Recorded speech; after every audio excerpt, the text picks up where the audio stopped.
The proposal. Urzat Scarlet. Summary. Callum thinks that asking Rayla to marry him would be complicated, until he realizes it's not. Notes. See the end of the work for notes. Work text. The proposal. It's wedding day in Silvertown in the proud kingdom of Katolis. It's a medium-sized mining community best known for, you guessed right, silver extraction. The first time Rayla and Callum visited the town was 8 years ago, give or take, during their first Pentachi tour after 2 years traveling around Zadia. Rayla remembers turning to Callum that first time, one eyebrow raised in amusement at the oh-so original name. Like Zadian town names are better, he had said, rolling his eyes. She had laughed good-naturedly and followed him past the town gates. Back then, they had come as ambassadors in official royal business. Well, Rayla was the ambassador. Callum was her guide and also the representative of the Kingdom of Katolis as the Crown Prince in functions. Ezran's idea until an heir was born. Are you sure it's a good idea? I don't have royal blood and, to be honest, I don't have the slightest interest in the throne. It's just a provisional notion.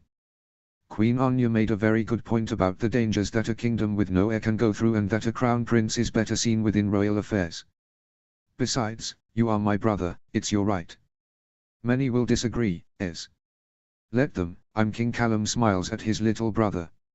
If you are sure and if you promise me it won't be forever, then I'll accept. Great. Thank you, Callum. I promise it will all be fine and whoever doesn't like it can suck it. Ezran. You might be king, but that gives you no right to not control your language. I'll have a few words with Soren, he needs to watch what he says when he's in your. Actually, I heard that from Claudia. 9 years later, he was still crown prince, and Ezran showed no signs of changing that anytime soon. It's just that I still don't find my jelly tart. You would think that as king it would be easy, but it's not, he told Callum last time they were together, a few months ago. You'll find them, Ez. Just give it time. Easy for you to say. You don't have the council reminding you about the need of an heir every 5 seconds of the day. It's difficult to meet someone in those circumstances. Less someone they will approve of. Not everyone can be like you and Rayla, you know. He did feel bad about his brother, but he had to give him that. Him and Rayla. Best last 10 years of his life. They had kissed the night peace was officially proclaimed between the Pentachi and Zadia and they just never looked back. Callum. Are you with me? We are almost to the gates of the town. He snaps out of his thoughts and looks at Rayla, walking beside him. She was still taller than him, although by the bare minimum of 1 inch, 3 if you considered the horns. He didn't. She did. Their never-ending argument. Sorry, was thinking, he says. I just realized how much time has passed for Hartran to be married. Wasn't he a tiny boy just yesterday? Rayla laughs. Maybe 6 years ago. He is 18 now. And stop talking like an old man. You aren't much older, she shoves him lightly. Yeah, I know. It's just, time flies. Rayla takes his hand, making him stop.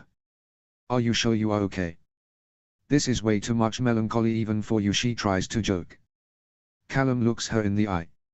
I am fine, truly. He interlocks their fingers and starts walking again. Come on, our friends are waiting. ..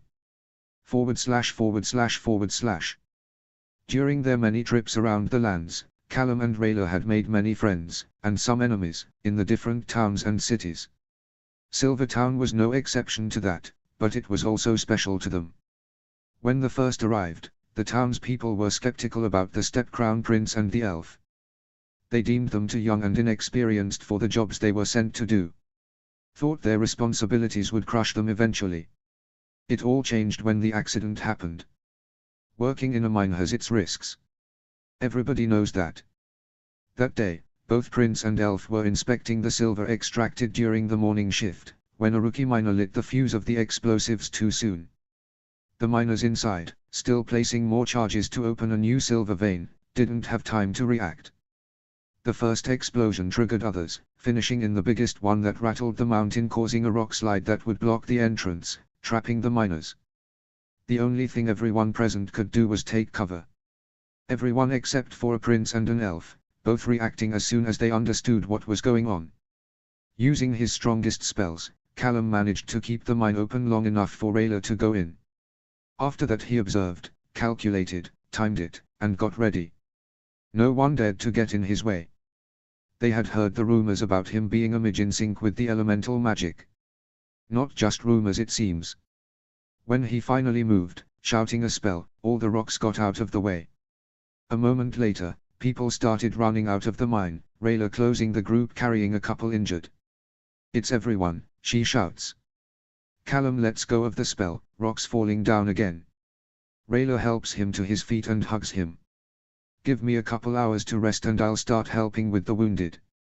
"No need, they are well enough for the town to take over. Just rest," she assures him. After that, the town wasn't as cold anymore. Looking at them as local heroes, knowing that without them, the accident would have turned into a terrible tragedy.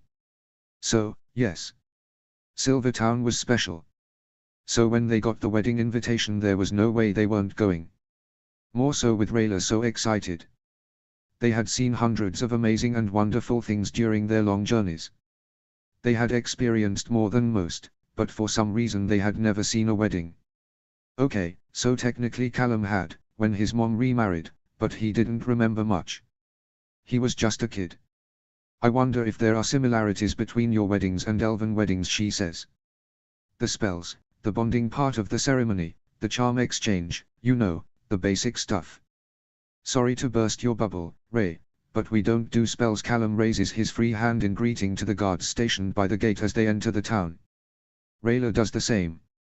The guards wave back, happy to see them. "Point taken, no magic." "So, what can you tell me?" "Also the basic stuff," he answers. "There's the walking down the aisle for the bride, the vows, the ring exchange." Guess there is at least one similarity. "You do charms, we do rings."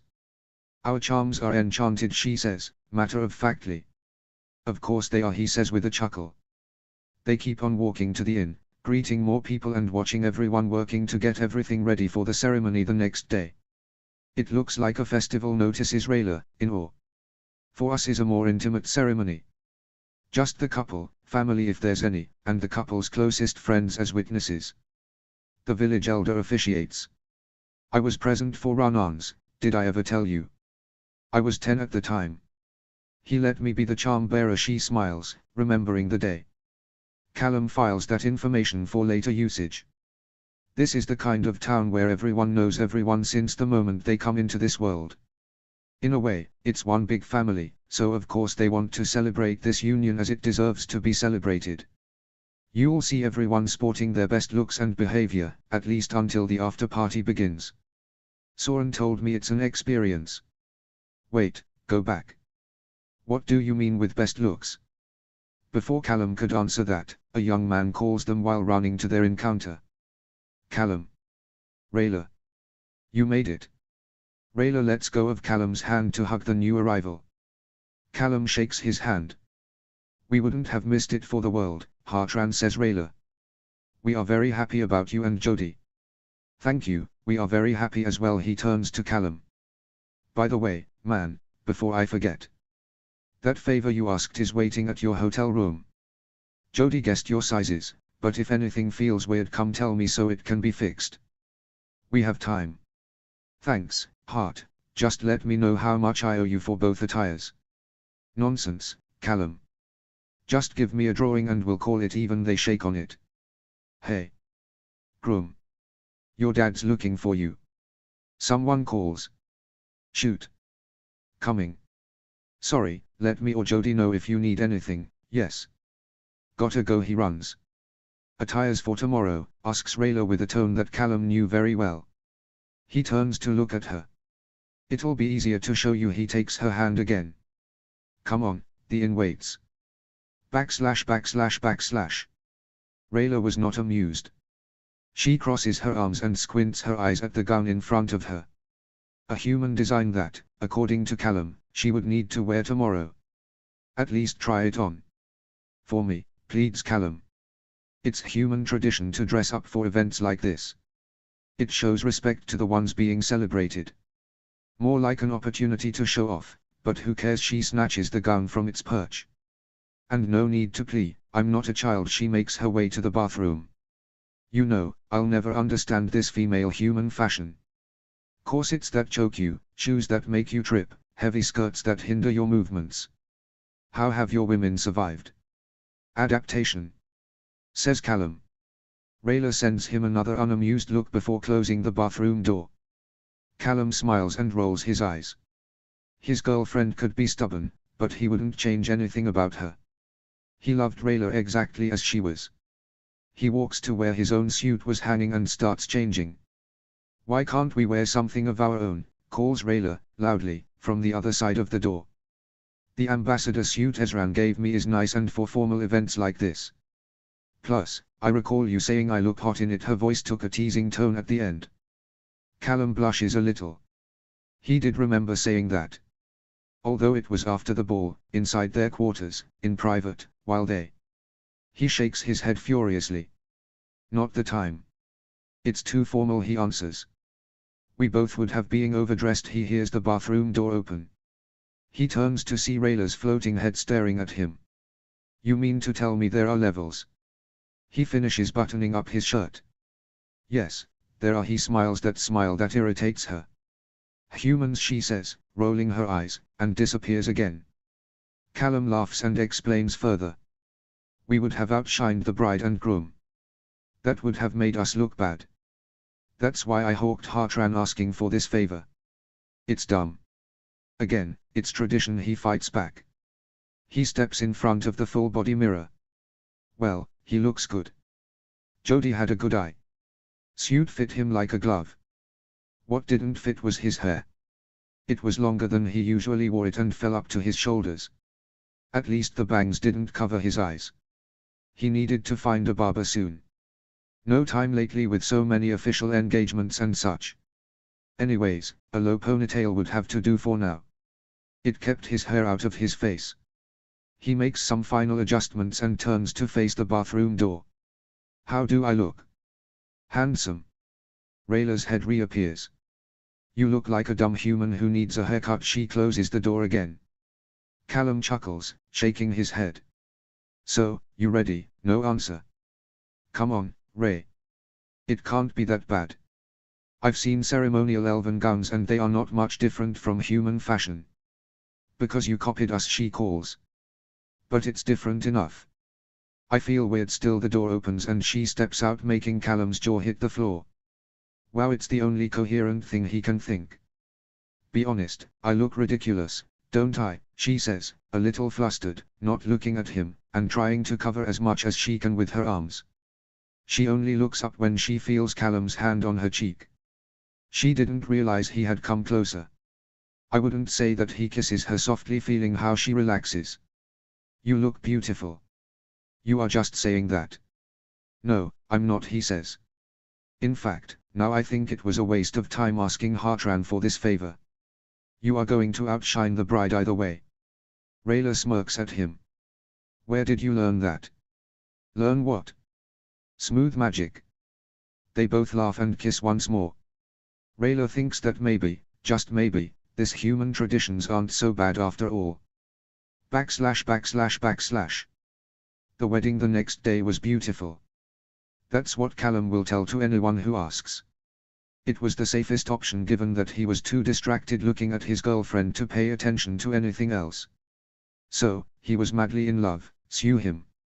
It was lovely, I liked it, says Rayla, walking on Callum's arm away from the ceremony. Some of the townspeople were busy rearranging everything for the party that was about to start. It had a special kind of magic, don't you think? Like not magic, but you get it, right? Right, he answers in autopilot. Goofy smile on his face combined with the cheesiest heart eyes.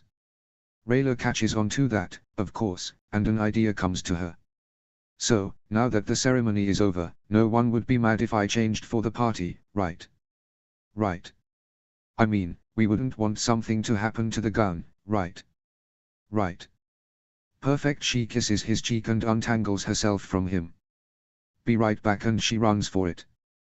Be right back. What? He watches her go, events catching up to him. Oh well, it wouldn't hurt anyone. He looks around, and frowns.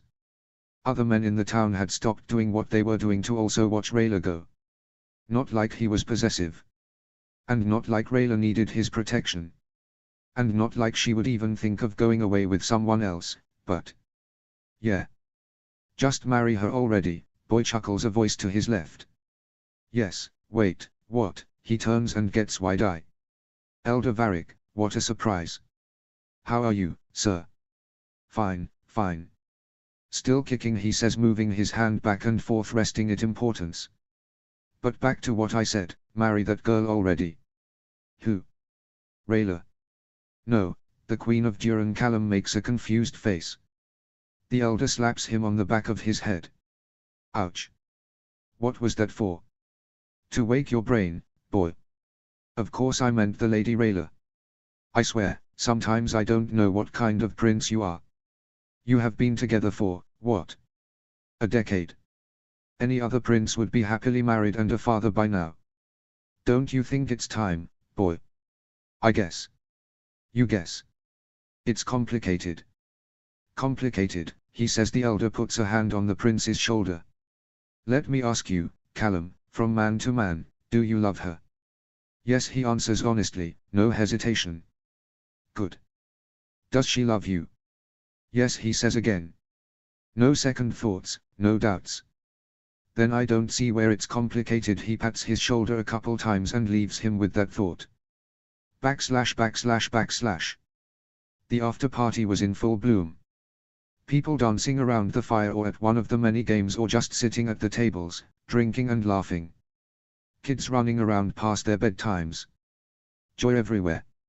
And Callum. Well, he was sitting in a comfortable corner, sketchbook on his lap, committing all that into memory and into paper. Right now, as many times before, he was drawing Rayla. He couldn't help it. It was just his thing and no one bothered him. They all respected his space, just approaching to offer him a drink or two and then quickly moving along. He felt relaxed, happy.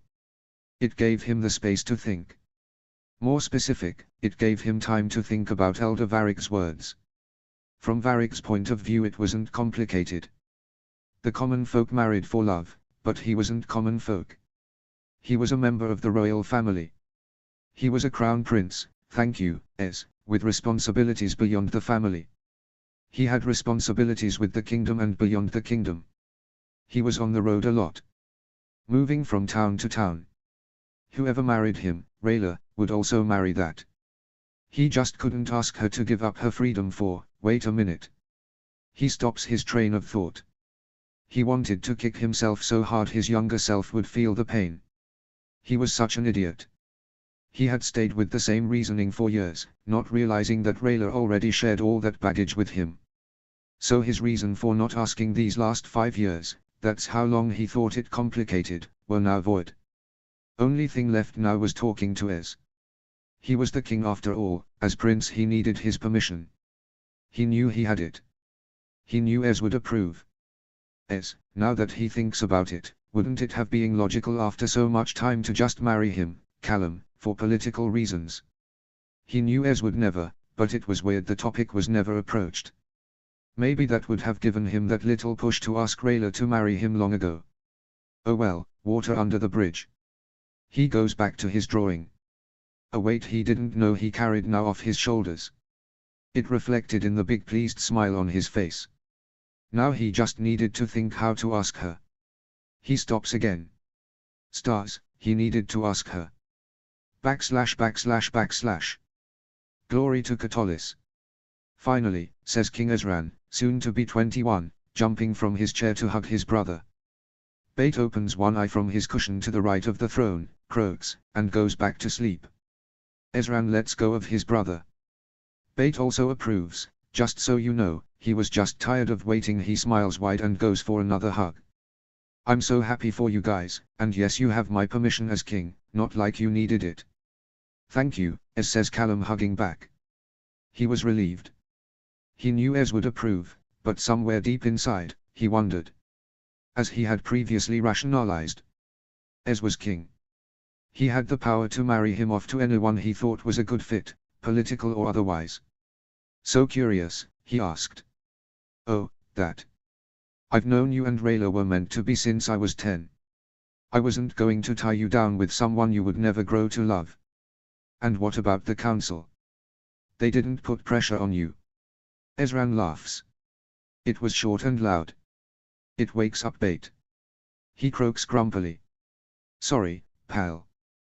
But back to your question, Callum, of course they did. Didn't they, Bait? They were so annoying. Like flies going around my head all day. Ever since you turned 18, the suitable marriage age. You have no idea how many suitable maidens for a prince we have in Katolis alone. Wait, go back, since I turned 18. 8 years, Ez. You had my back on that for 8 years. I never knew. It was a pain for a while, yes, he smiles. But then Claudia had the most wonderful idea. Why do I feel I don't want to know? Relax, it's not that bad. He says we just started the rumor that you and Rayla were already married under Zadia law. That you did it in secret because at the time the human-elf marriages were still not seen with good eyes by many. When was that we started that, Bait, a croak? Right. During the 5th year peace anniversary celebration. You did what? It's not a big deal, believe me. You don't spend enough time in the castle, in any castle really, for the rumor to affect you too. And it helped. The proposal rates went down dramatically, and the ones who still insisted were easy to manage. Now, if I just could pull something similar for myself to get the council off my back. One thing is marrying a prince, one very different to marry a king. I promise we will go back to that last part later, but for now, what if any of us had heard that rumor, huh? Then what? Then we would have dealt with it accordingly, and maybe you would be celebrating your, I don't know, 4th anniversary. And maybe I would already be Uncle Ez. You, what? Never mind. Callum takes a deep breath. I'll pretend that part of the conversation never happened. Like, ever. Ezran does his best not to laugh. So now, back to business. I need ideas how to propose and also help commissioning a ring.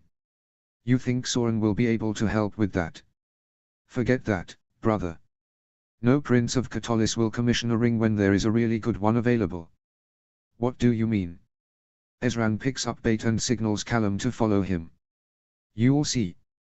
You're going to love this. .. Ezran was right. He loves it. He might have cried a little when Ezran explained what it was. Callum looks up from the ring to his little brother, standing next to his late father's portrait. He looked just like him, minus the long hair, beard, and Ezran's ever-present jelly-covered fingers. Ez was a good king, their father would be proud. As he says, curling his fingers around the ring. Thank you. No need. It belongs to you. Mom would have wanted you to give it to her. You think she would have approved of Rayla? Yes. I think both our parents would have. They smile at each other. Okay, enough of this. Time to go ask our favorite elf to marry you. I will, don't worry. He moves to put the ring in his pocket and feels something already there. A piece of charcoal. He smiles, an idea coming to him. And now I know exactly how to do it. .. While Callum and Ezran had what the older one had dubbed brother talk, Rayla entertained herself going to the training grounds. She looked around and smirked, finding her target sitting on a bench in front of a group of seasoned yet still young guards. It was the new group who would try and pass the test to be on the Crown Guard, the highest honor. Soren feels her eyes on him and looks from the group to her. He takes his cane and gets up, making signs for her to get closer. When she reaches his side, he calls the group to a stop. Everyone, rest, they do. Go drink some water. We have a special test today in the form of Lady Rayla. She will be testing you also. Believe me, you want to recover as much strength and stamina as you can. All the soldiers do as instructed, leaving the two friends alone. Cause after so many years, that's what they had grown into. Friends. Same bet as always, pretty boy, asks Rayla. If you win, 1 bottle of the finest Moonbury cider on this side of the trench, answers Soren. And if I win, 1 round of the finest Katolis cider for me and my people in the town's tavern. Double for me and the one who kicks your ass. They shake on it. Prepare the bottle, she mocks. The human able to beat me is yet to be born. She glances at the cane. How is that going, by the way? Not bad, if I'm honest. Claudia's spell was good. 10 years it has lasted, but less potent as time passes. I don't want her using the same magic on me again. More for her than me. That first time took a really big bite to her life force. We, and by we I mean her, are looking for a different solution. No luck so far, but we still have time. I'm not sure if I should call you wise, brave, or foolish. Many share the sentiment, laughs Soren. But just you wait. After I'm better I'll train day and night and you will realize that the human meant to defeat you was in front of you all along. That's a relief, says Rayla, taking up a couple training swords. That means that your people today won't win. Soren smacks his forehead. When would he learn to just shut up? Okay, people, calls Rayla to the returning guards. Who is ready to bite the dust? ////. 2 hours later, Rayla is happily walking down the castle corridors, Moonbury juice cider bottle in hand. Back in the training grounds, Soren is lecturing the guards while they all try to get on their feet unsuccessfully. She now wonders where Callum would be. Was he still talking with Ezran? Would she be interrupting something important if she went looking for them? Only way to know was to go check. She first checks the throne room. Empty. Her and Callum's quarters. Nothing. Ezran's studio. She knocks, a voice tells her to come in. Jackpot. She enters. Hey, as he was alone, working on some documents it seems. I see you are alone. Let me guess, you are looking for Callum. She nods. He did say he had something to talk with you in private, so I guessed that if I found you I would also find him. And you would have, around 1 hour ago. What we needed to discuss wasn't a lengthy topic. He left saying he wanted some good views and that the weather outside was perfect for what he wanted. Landscaping then, she says. That should have been obvious. It's Callum after all.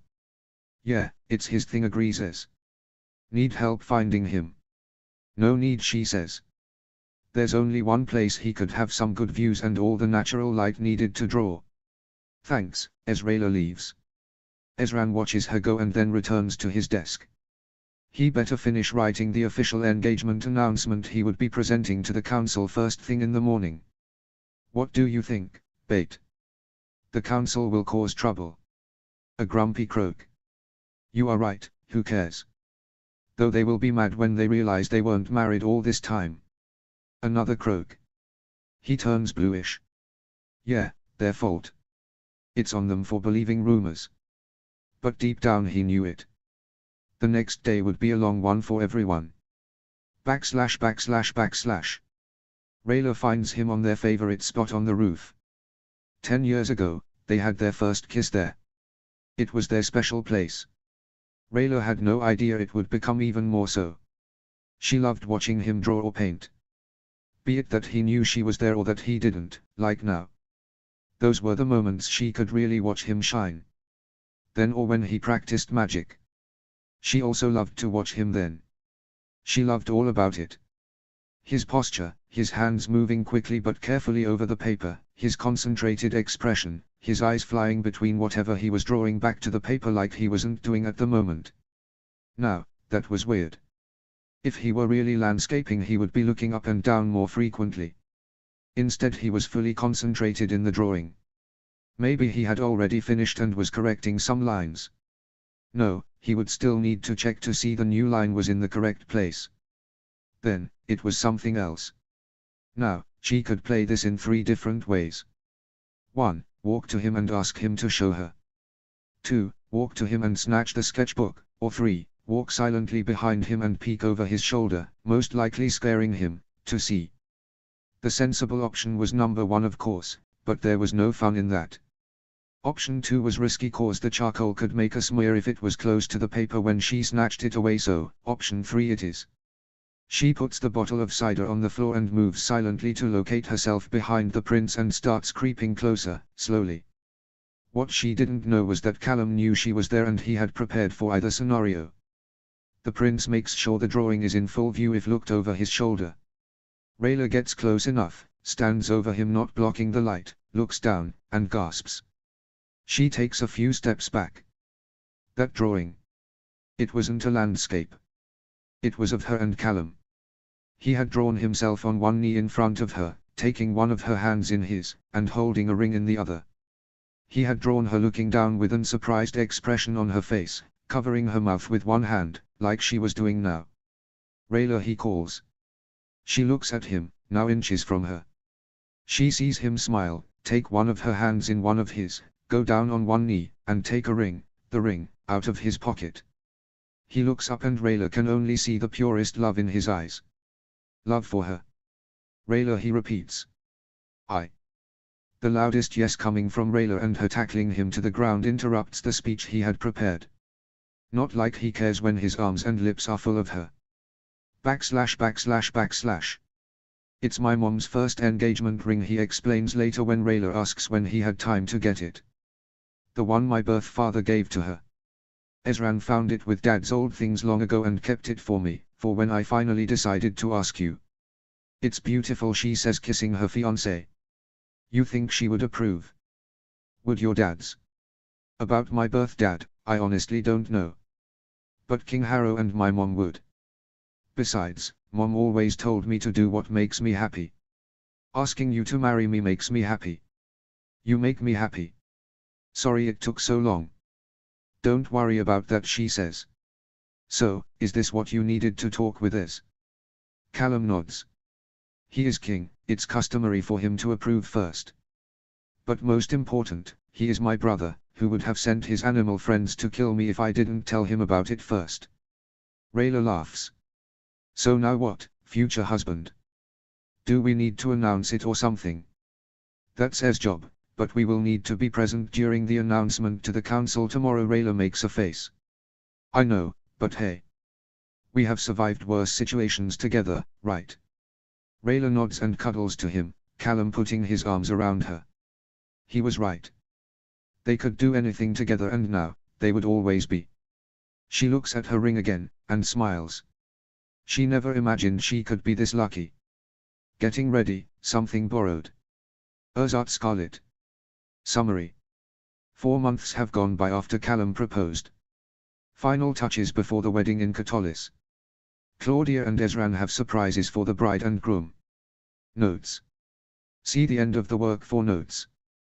Work text. Getting ready, something borrowed. It looked like a festival, she noticed. An even bigger festival than what she saw and experienced in Silvertown. Rayla had to admit, it felt a tad overwhelming.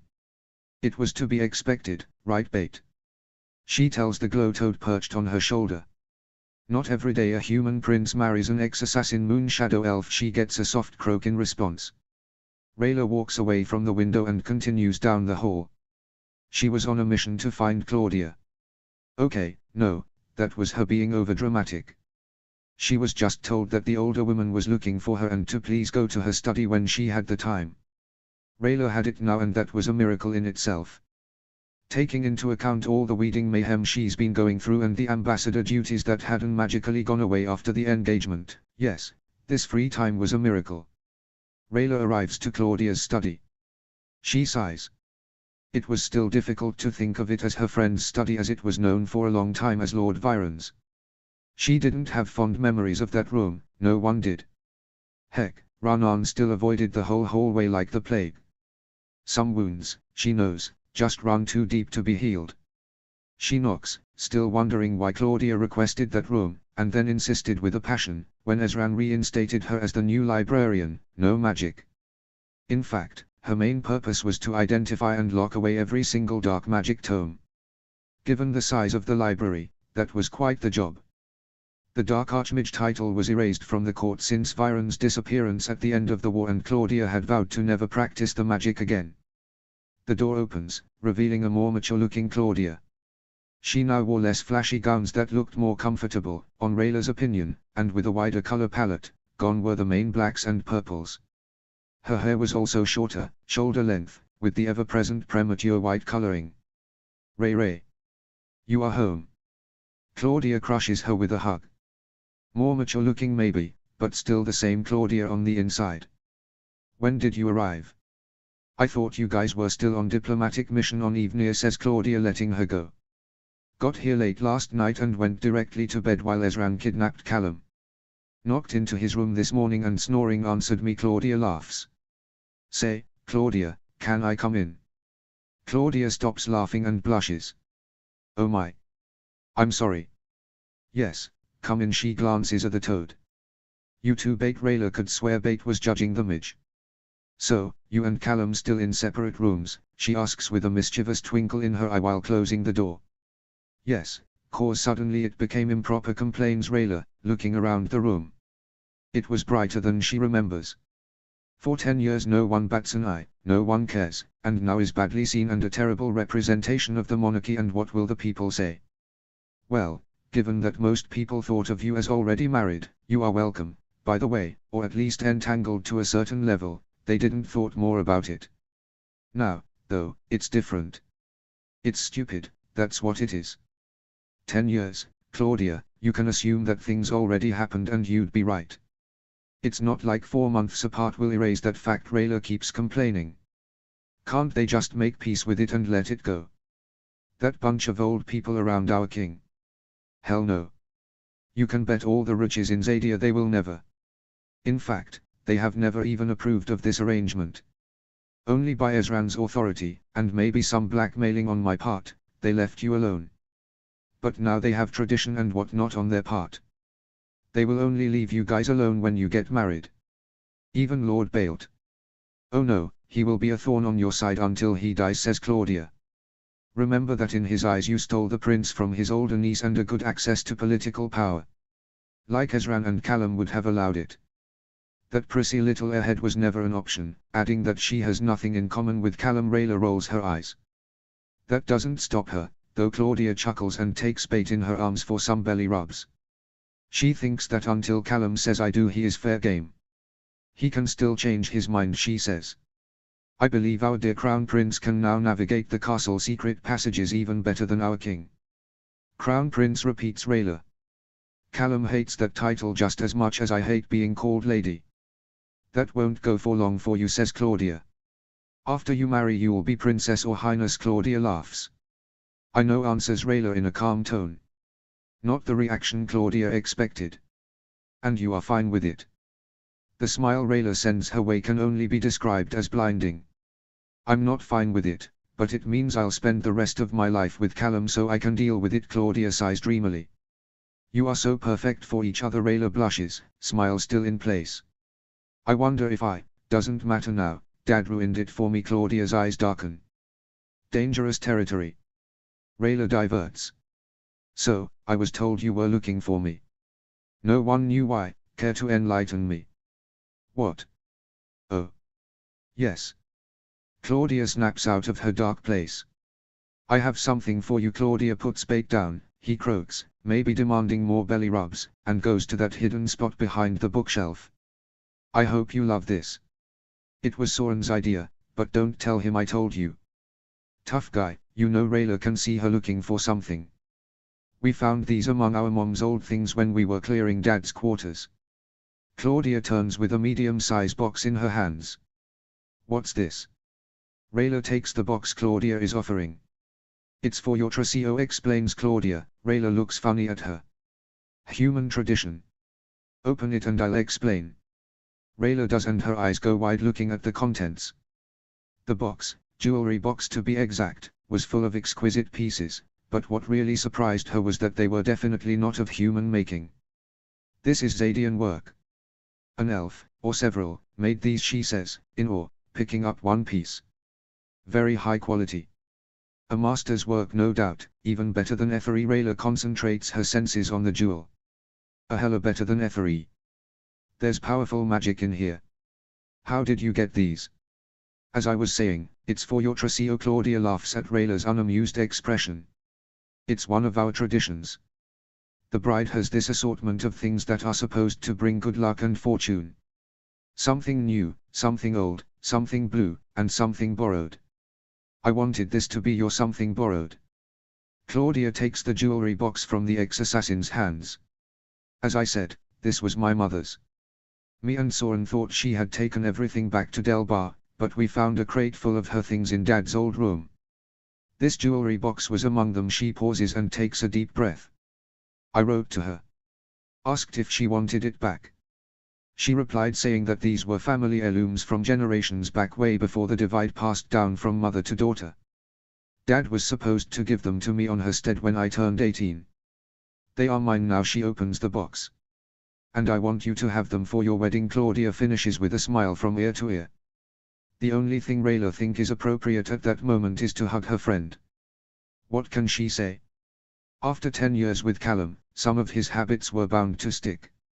I'd say it's something borrowed, blue, and old. She jokes, taking a sapphire. She was sure it was at least some kind of sapphire, from the box. Claudia, I am grateful. Really. I have no words for this. Only thank you. It will be an honor. // 2 days, brother. How are you holding up? Asks Ezran before eating a jelly tart in one bite.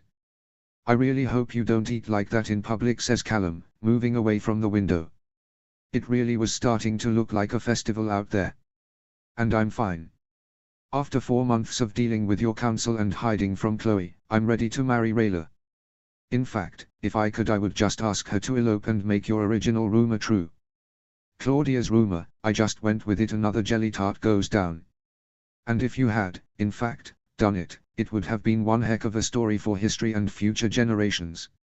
So the first marriage combining 2 cultures and adding elven blood into a human royal line is not for the books. Callum raises an eyebrow at his brother. Tush. Ezran eats another tart. Let's say both versions are good stories and examples for the people, but you have to admit that the High Council's reaction would have been more extra if you'd really eloped. They would have made us marry also by Catolan law, hence this. Callum makes a circular motion with his arms. Would have still happened. Can't argue there, says Ezran, standing up, last jelly tart between his fingers. At least, after all of this ends, they won't pester you guys for an heir. Most likely, they will dread the day you announce Rayla is expecting. Talking about the council, that brings me to the thing I wanted to discuss with you, Ez. I was reviewing Catolan law in search of something that could make Baelt's niece to leave me alone when I found something interesting. I'm going to stop you right there, Callum. Ezran interrupts. I need to show you something first. You do? Can it wait? Yes and no. Should I worry, my king? Ezran shoves his brother a little with an exasperated sigh. They both chuckle at their antics. No worries, I actually hope you'll like it. Follow me. He stuffs his face with the jelly tart on his hand and starts walking. Callum follows him out the throne room, through hallways, into the barracks, and finally into the castle armory. Okay, why are we here? This is more Rayla's expertise than mine. Or Soren's. Or Aunt Amaya's, or anyone but me, really, says Callum, looking at all the assorted weapons. Don't worry, we are not here so you can prove your weapons mastery or lack thereof. I wanted to show you something special. Ezran leads him to the back of the room to a locked door. He unlocks it with a hidden lever masked as a torch and holds it open for his brother. Sure, nothing to worry about, just a secret war room. No bad foreshadowing or anything. Ezran rolls his eyes. Just go in, will you? He does. It's a small room with wardrobes against the walls, chests, casings, and a full-body mirror in the middle of the floor. The light coming from a couple windows high up near the ceiling. Ezran follows him in, letting the door close behind him with a soft click and a distant mechanical noise. He beelines to a wardrobe on the back left and opens the double doors, waving Callum over. They stand now, side by side, in front of an armor set. A royal armor set. King Harrow's armor set. It's Dad, says Callum, softly. He was wearing it the last time right before. He takes a deep breath. Wow, deep down memory lane, huh? Ezran doesn't answer. He walks forward, takes the sword from the suit, and presents it to Callum. Ez, the young king smiles. I would like for you to wear Dad's sword on your belt at your wedding. You will need one anyways. It's included in a princely wedding robe, so, talking with Aunt Amaya, I thought of this. Are you sure? Wouldn't you like, I don't know, to save it for your own wedding? Ez rolls his eyes. It's not a one-use artifact that will disappear after the ceremony, Callum. I can also wear it on mine when the time comes. Point. Besides, you are legally my heir, Crown Prince, it's within your right and it's my word. Also, he was your dad as much as he was mine. He always. EZ's voice breaks. Callum moves forward to hug him. I know. I get it, Ez. It will be an honor to carry Dad's sword. They break apart. He will be with us. Callum takes the sword and attaches it to his belt. He notices a tiny detail and smirks. This will also be a political play against your council, won't it? Ez smiles, happy Callum had caught on it. Ulterior motives and such. But I do want you to have it for all I already said. He would have loved for you to have it. Honest. They start making their way back. Going back to what I wanted to discuss, Callum begins. There was this thing I wanted to talk to you about. Do I really want to hear this, Callum? I will say it, you want it or not. Okay, fine. They say hi to a few guards and then Callum waits for the coast to be clear to say his piece. You need to fire the council. Ezran chokes on air. Callum gives him a few pats on his back and a minute to recover. Fee deep breath. Fire the High Council. Indeed. Callum, are you mad? I can't be without a council. Yes, they are old-fashioned and can be a huge pain in the ass and we don't see eye to eye at times, but they are also of great help managing the provinces. I can't be everywhere and in charge of everything, that's why the High Council is there. To help govern and give advice. I never said for you to be without. You just told me to fire them. To replace them with a council of your peers, states Callum like it was the most obvious course of action. Wait, Ezran pinches the bridge of his nose. You are talking about a council renewal. A total council renewal. Even Opalai. Even her, says Callum. If you want you can reinstate her. I highly recommend you to reinstate her, but you need to be seen strong, no special treatments. Are you telling me I'm not strong? Ezran skulls. No. For Zubia, I'm saying everything wrong. He sits down on a bench in the hallway and motions for Ezran to do the same. Let me start over. By all means, cause I'm not liking you so much right now. There's a law. It says the High Council should be composed of a group of the king's peers, usually handpicked by the king himself, explains Callum. The High Council right now is none of those. There were Dad's peers and some were even chosen when Granddad was king. Now, they tower over you, believing their time of service makes them invaluable. They are not. During all this wedding ordeal I've seen their inadequacy to continue with their positions in court during this post-war era. Their old world views, their bigotry.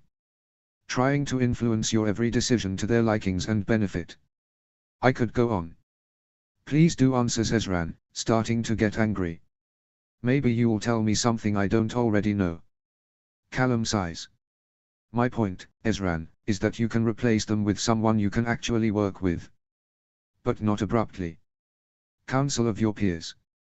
People who share modern world views. Open to change, acceptance, and not trying to restart a war for personal profit. People who will see your flaws and help you grow because of them instead of taking advantage. People who will question decisions and not impose on you or follow blindly and passively. People willing to go beyond their duty, like you. Ezran's expression relaxes, eyes down, anger slowly melting away. His brother had a point, but they will hold on to their power. Move influences, he says. Not all of them. Not Opalai, I'm sure, but the ones who do will look for their support within the people and basically gang up against me, he sighs. I'd rather avoid that. Where is the king who, years ago, told me if they don't like it, they can suck it? He grew up, Ezran answers. Callum can only nod solemnly. I have an idea, Ezran groans. Callum chuckles at his drama. Hear me out. You need to find new candidates for the council. You have all of Katolis to do it, but how, you may be wondering. Well. It's like you can read my mind, says Ezran with over-dramatic gestures. On point sarcasm, Rayla would be proud, Callum continues. You see, there is an old tradition, one that hasn't been done in a lifetime. It's called the King's Tour and it's done every 4 years. The king goes to every corner of the kingdom to see by himself how his people are doing. To see complaints for those who can't make the trip to the capital. To note projects that need to be done, but no one informed him about.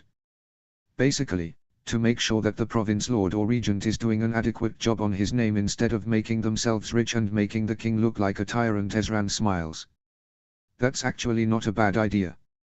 I'm guessing I would look for candidates during this tour. Exactly, says Callum. Me and Rayla have a couple candidates we think you'll like, but at the end it's all up to you. Okay, this is something to discuss in more depth behind closed doors.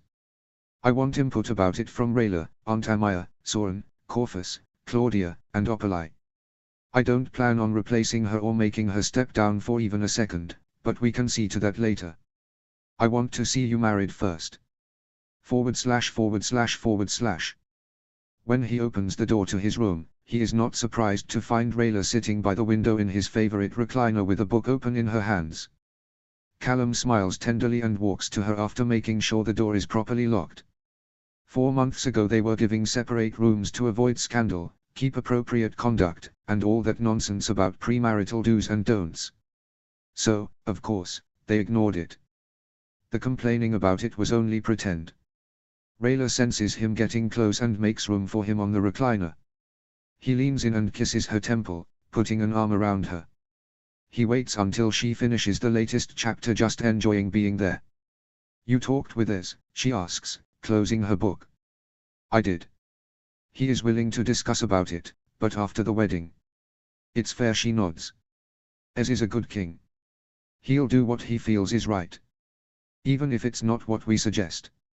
If that ends up being the case, she says. I'll swallow my pride, respect his decision, support him at the best of my ability, and wait patiently for those old geezers to die. Callum laughs, bringing her closer. That's really something you'd do.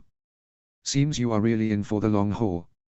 I wouldn't be marrying you if I wasn't, my prince, she teases. Is that so, future Princess Rayla, he teases back. Very much so. She leans in and kisses his lips. Callum can feel her smile.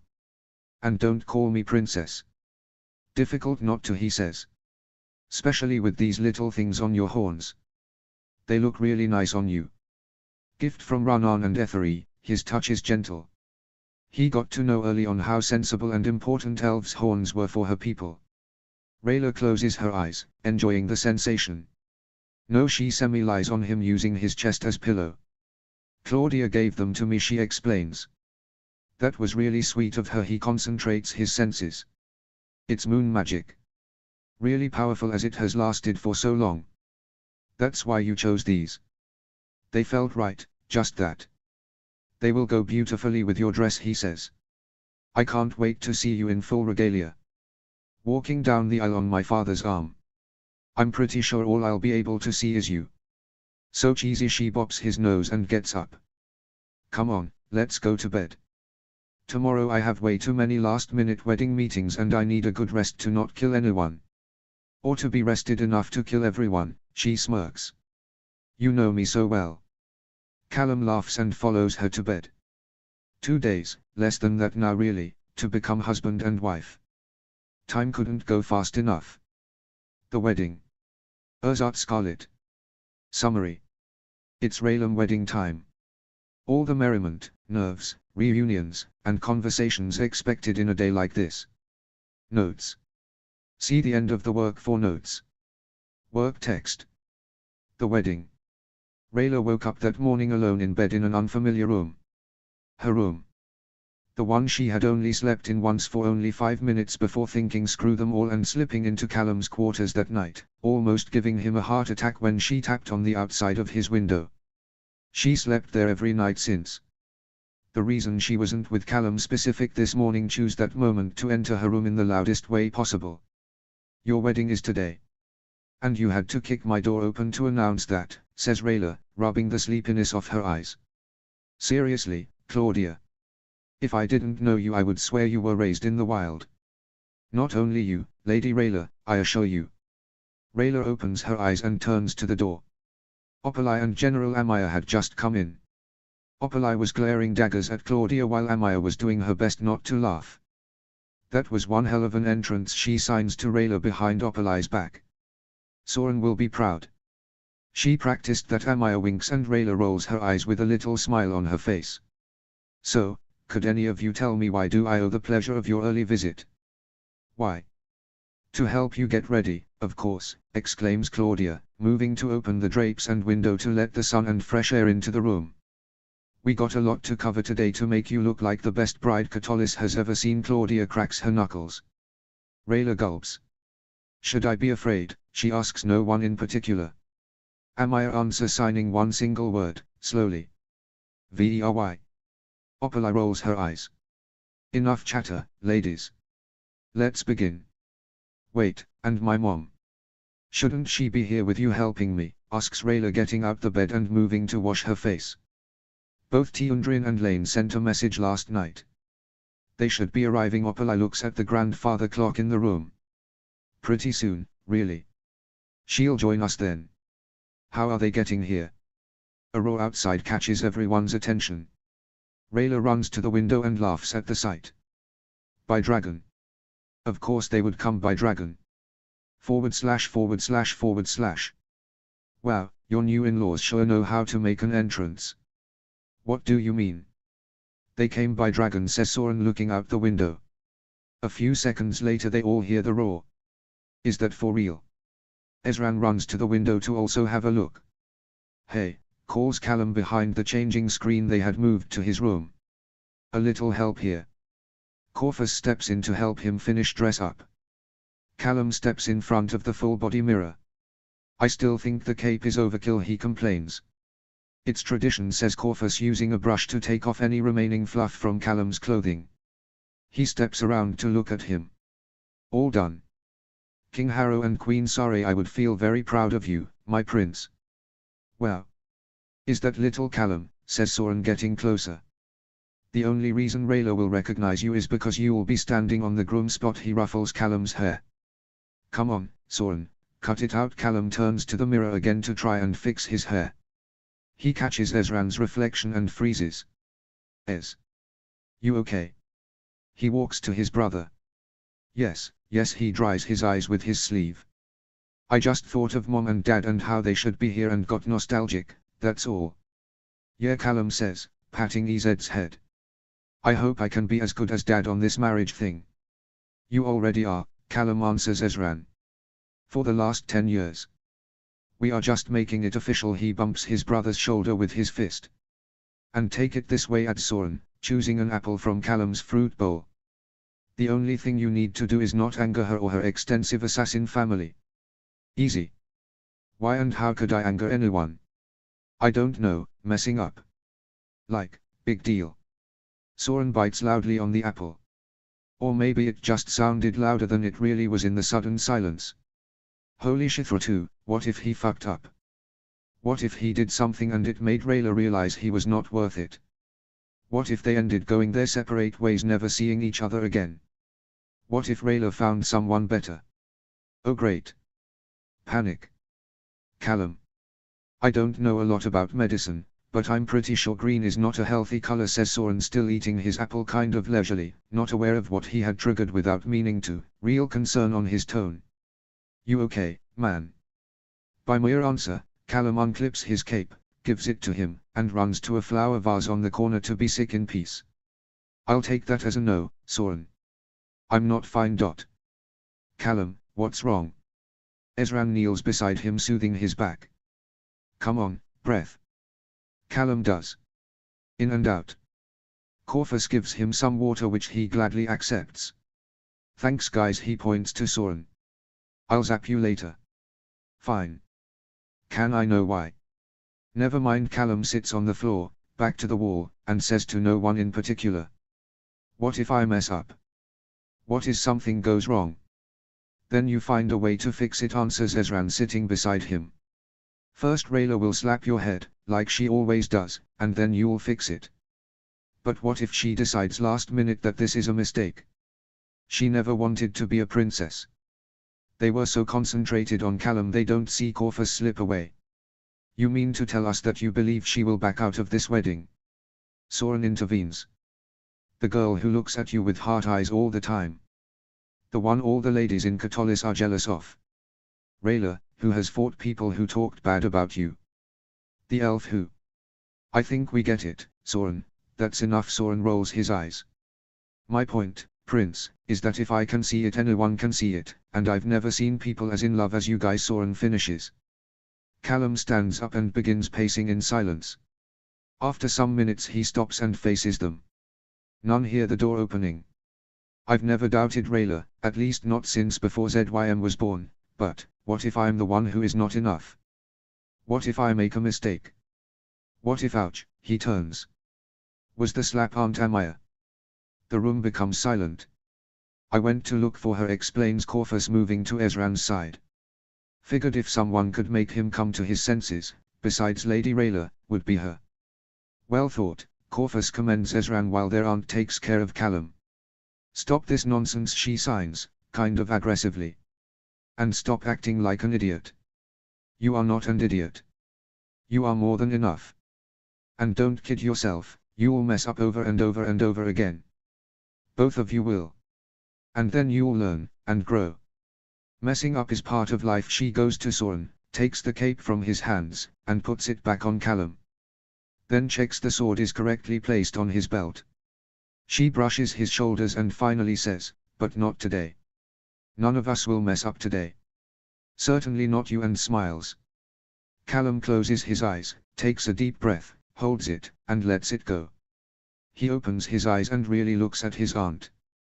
Here, right now, wearing the formal Katolan army uniform, no armor, she looked mightier than in any other moment. I'm sorry, General, he says. Aunt Amaya, you are right. I'm acting like an idiot. Letting my emotions and insecurities get the best of me. I can't be an idiot. Not today. Well said, she signs, smiling proudly. She looks around at the other men in the room. Now come, all of you, it's show time. /////. Standing here, at the end of the aisle of the main Katolan monastery, in front of the Katolan high priest and the Silver Grove elder, a whole lot of people ranging from civilians they had insisted on being present to kings and queens from other realms, and his family and friends. Callum waits. Do they normally take this long, he asks to Ezran, standing next to him as his best man. Relax, Claudia is giving Rayla's parents last-minute instructions about how to do this.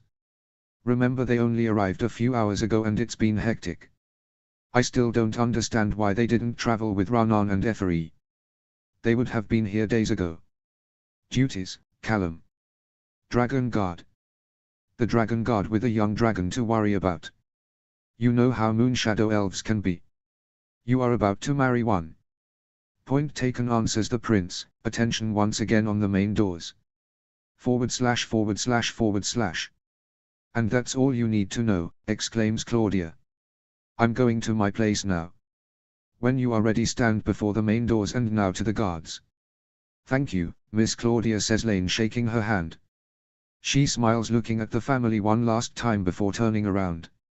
Rayla saw tears in her eyes. She kinda knew why. Ready to walk down the aisle, Rayla, asks Lane. As ready as I'll be. How about you guys? Ready to give me away? Never, says Tiundrin. Her mom kissed her on the forehead. When you were little we sometimes thought about this day, who you would choose.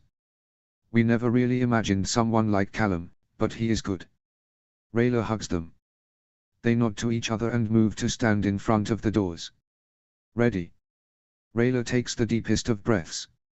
Ready. ////. If Callum ever thought he couldn't love Rayla more than he already did, this moment proved him wrong. Everything and everyone disappeared for him, leaving only her.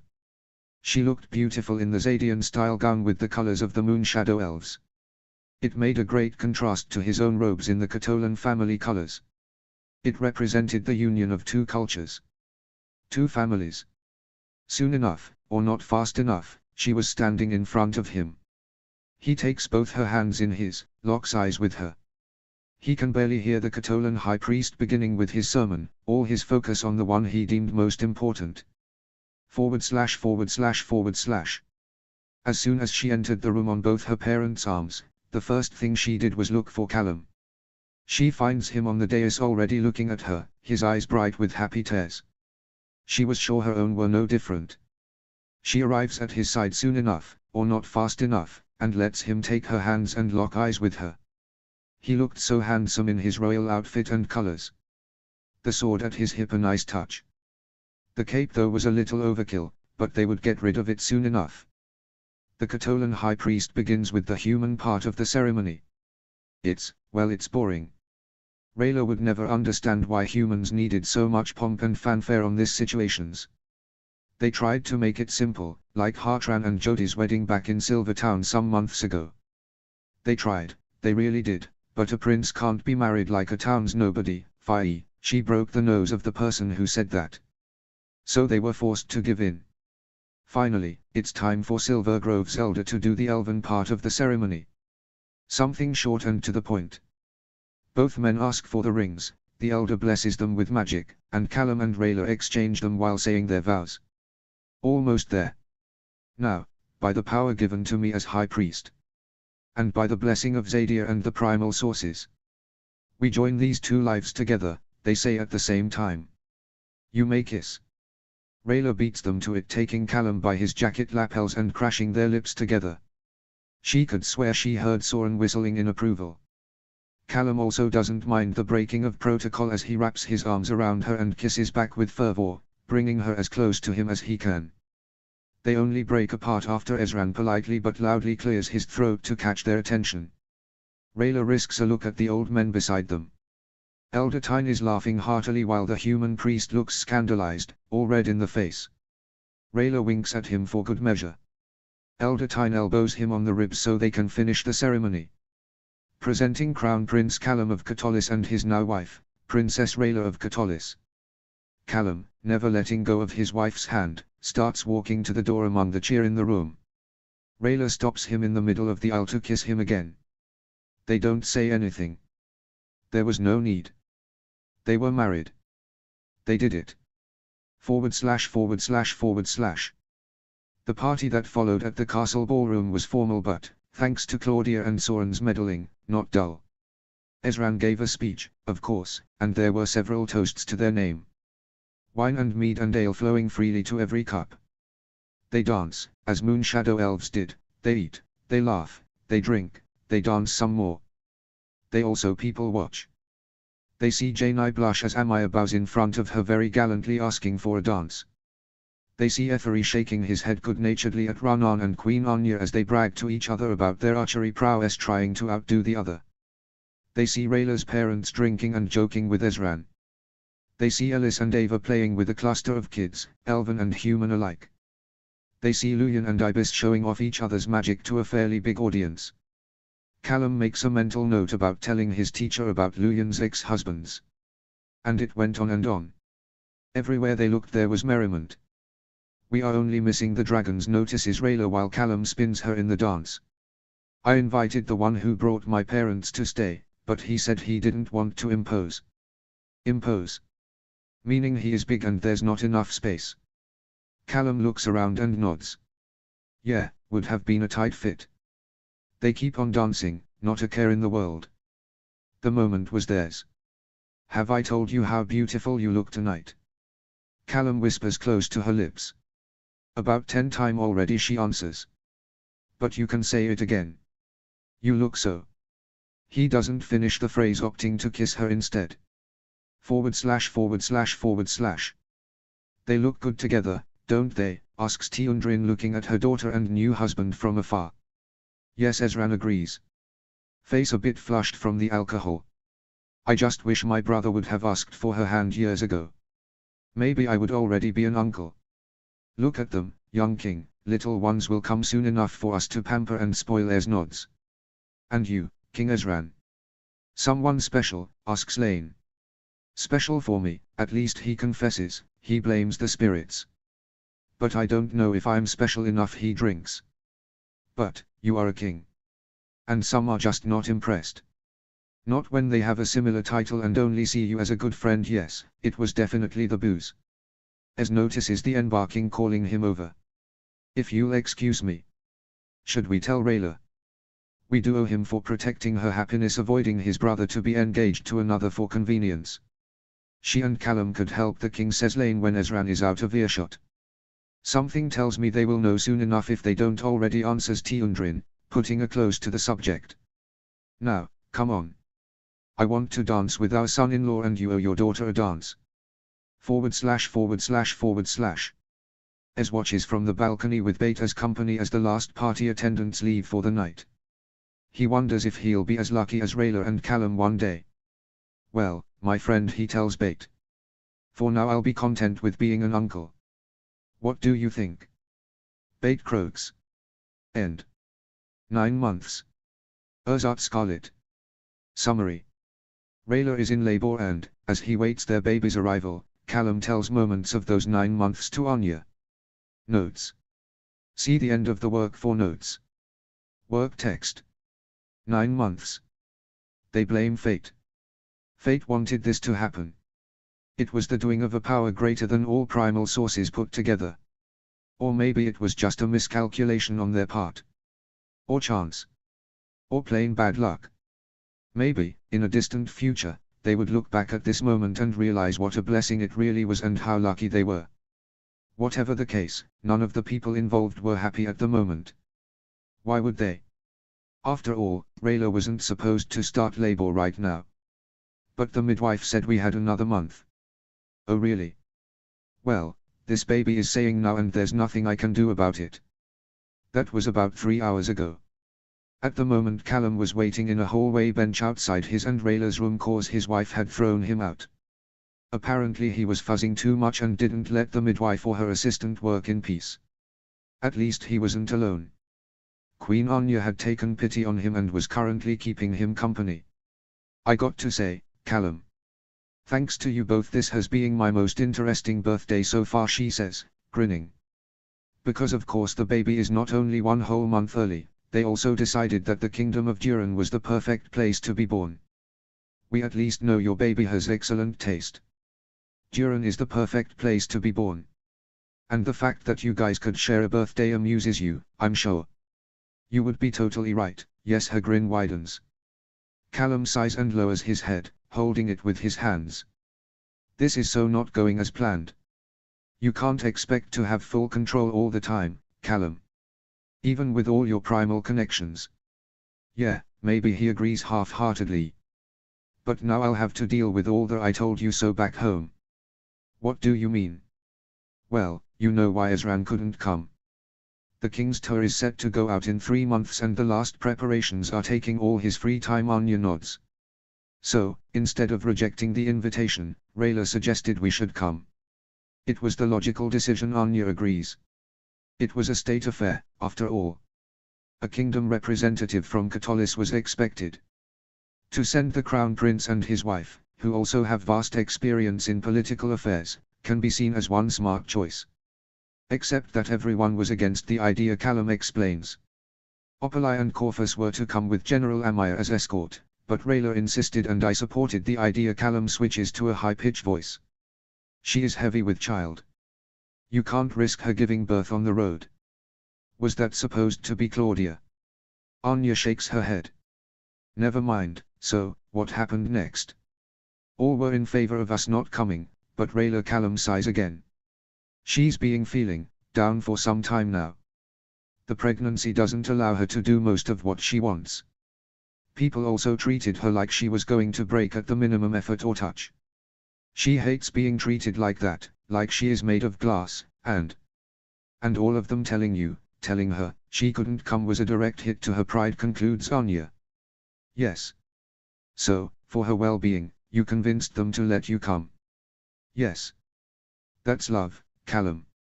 You did it for her. Maybe things went south a little over here, but in my book you are a good husband. I'll vouch for you. All 3 of you can stay in my court as long as you need or want. Heck, I'll even give you all Duran titles and lands if that will help. Thank you, Anya. That's a loud scream coming from inside the room interrupts them. Callum makes to run inside, but Anya stops him. Take it easy, she'll be fine. But. No buts, sit. She pulls him down on the bench and he falls like a sack full of rocks.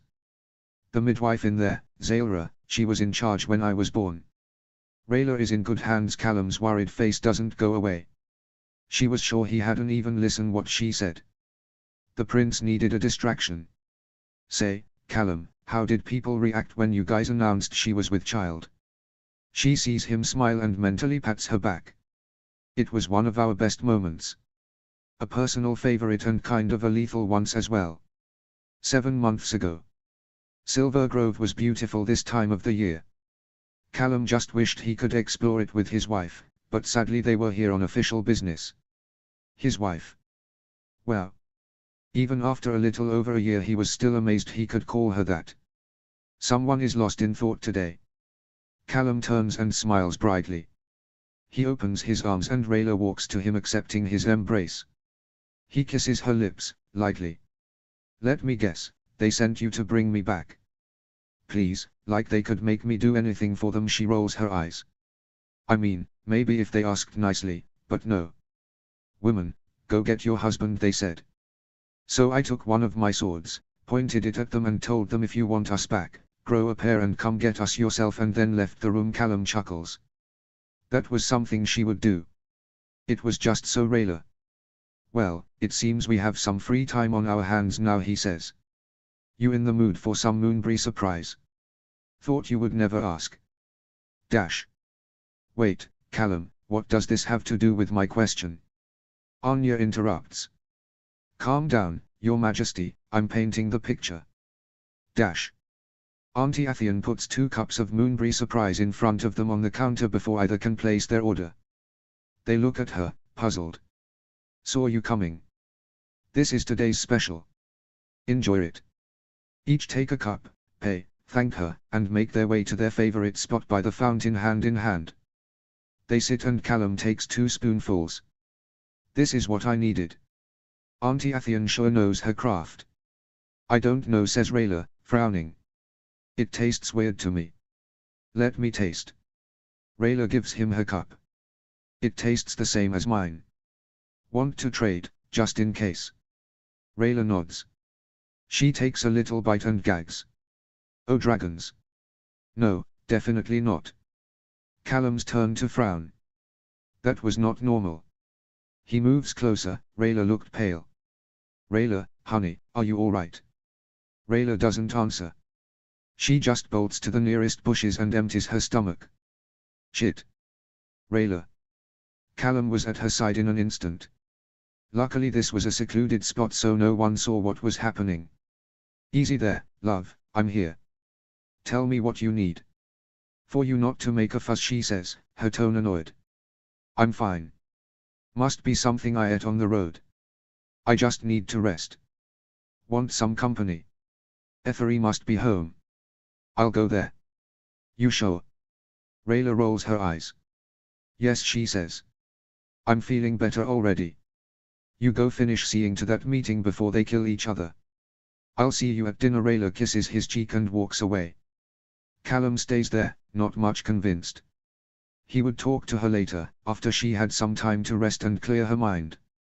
Now, to deal with the idiots waiting at the Silver Grove Hall. Dash. Rayla didn't connect the dots then, asks Anya. She must have missed a couple of her cycles by then.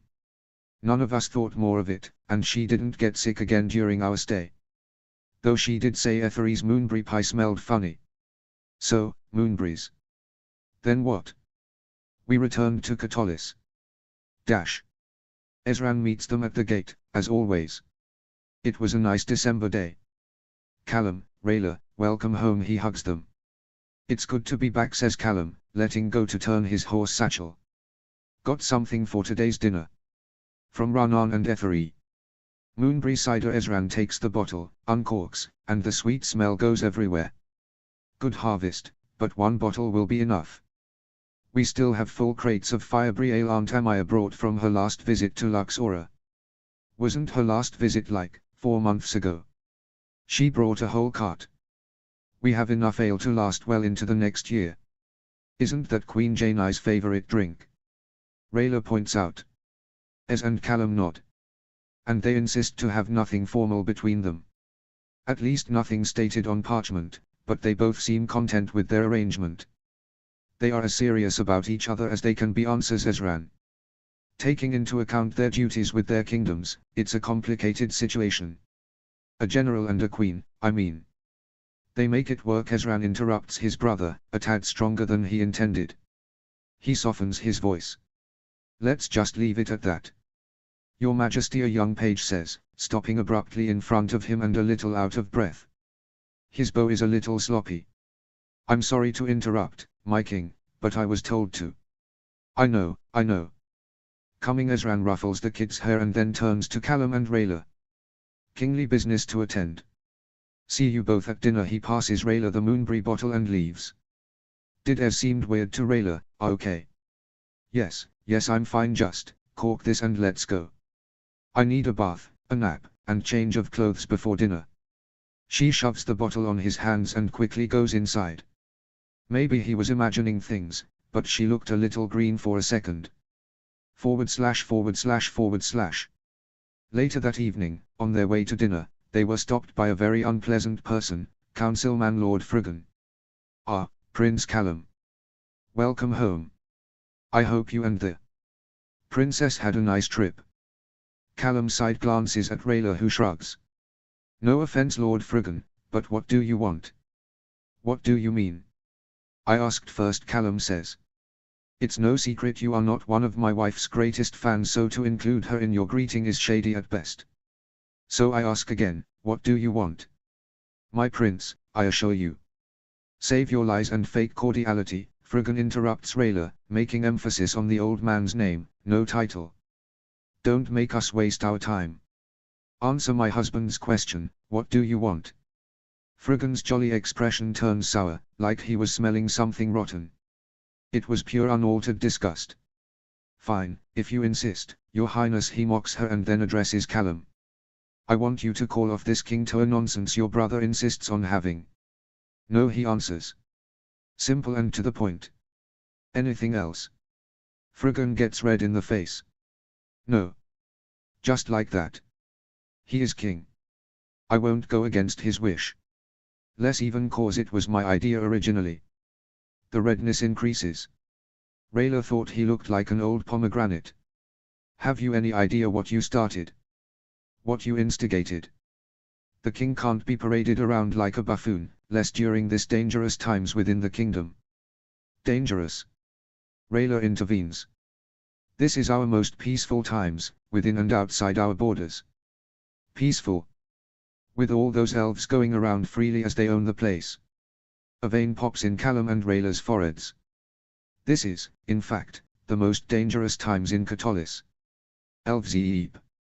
Friggan yelps as he is slammed to the wall by an angry Callum. He had had enough of this buffoon. Callum gets close enough to the old racist man to smell the alcohol on his breath. Think your next words very carefully, Friggan. Remember your place and in whose presence you are. I won't allow any other insult to come out of you. Maybe you still haven't realized it, but you can be easily replaced and, believe me, no one will miss you around here. He lets Friggan go and the man falls on his ass. He gets back to his feet in a hurry, all color gone from his face. Well. The Lord doesn't answer. He just hurries past them, not glancing back, and disappears around a corner. I'm so hot for you right now, says Rayla, putting her arms around his neck and kissing him deeply. That definitely improves his mood. I could still kill him, you know, she adds with a smile and wink, taking his hand and retaking their way to dinner. Rayla, Callum admonishes, not fighting the smile. I mean, he is old, accidents happen, she says. Your commitment to our kingdom is impressive, my love, but it won't be necessary, he says, playing along, and in a more serious tone he adds. He'll be gone soon enough anyways. All of them will, or so I hope. He lifts her hand to his lips and kisses it. But we can worry about that later. Come on, let's hurry to dinner before Ezran sends out a search party. / Rayla, are you feeling okay? You haven't touched your food, notices Amaya from her seat in front of her. I'm fine, just not that hungry, she answers, sighing and out loud. Are you sure, whispers Callum. You haven't been eating much lately.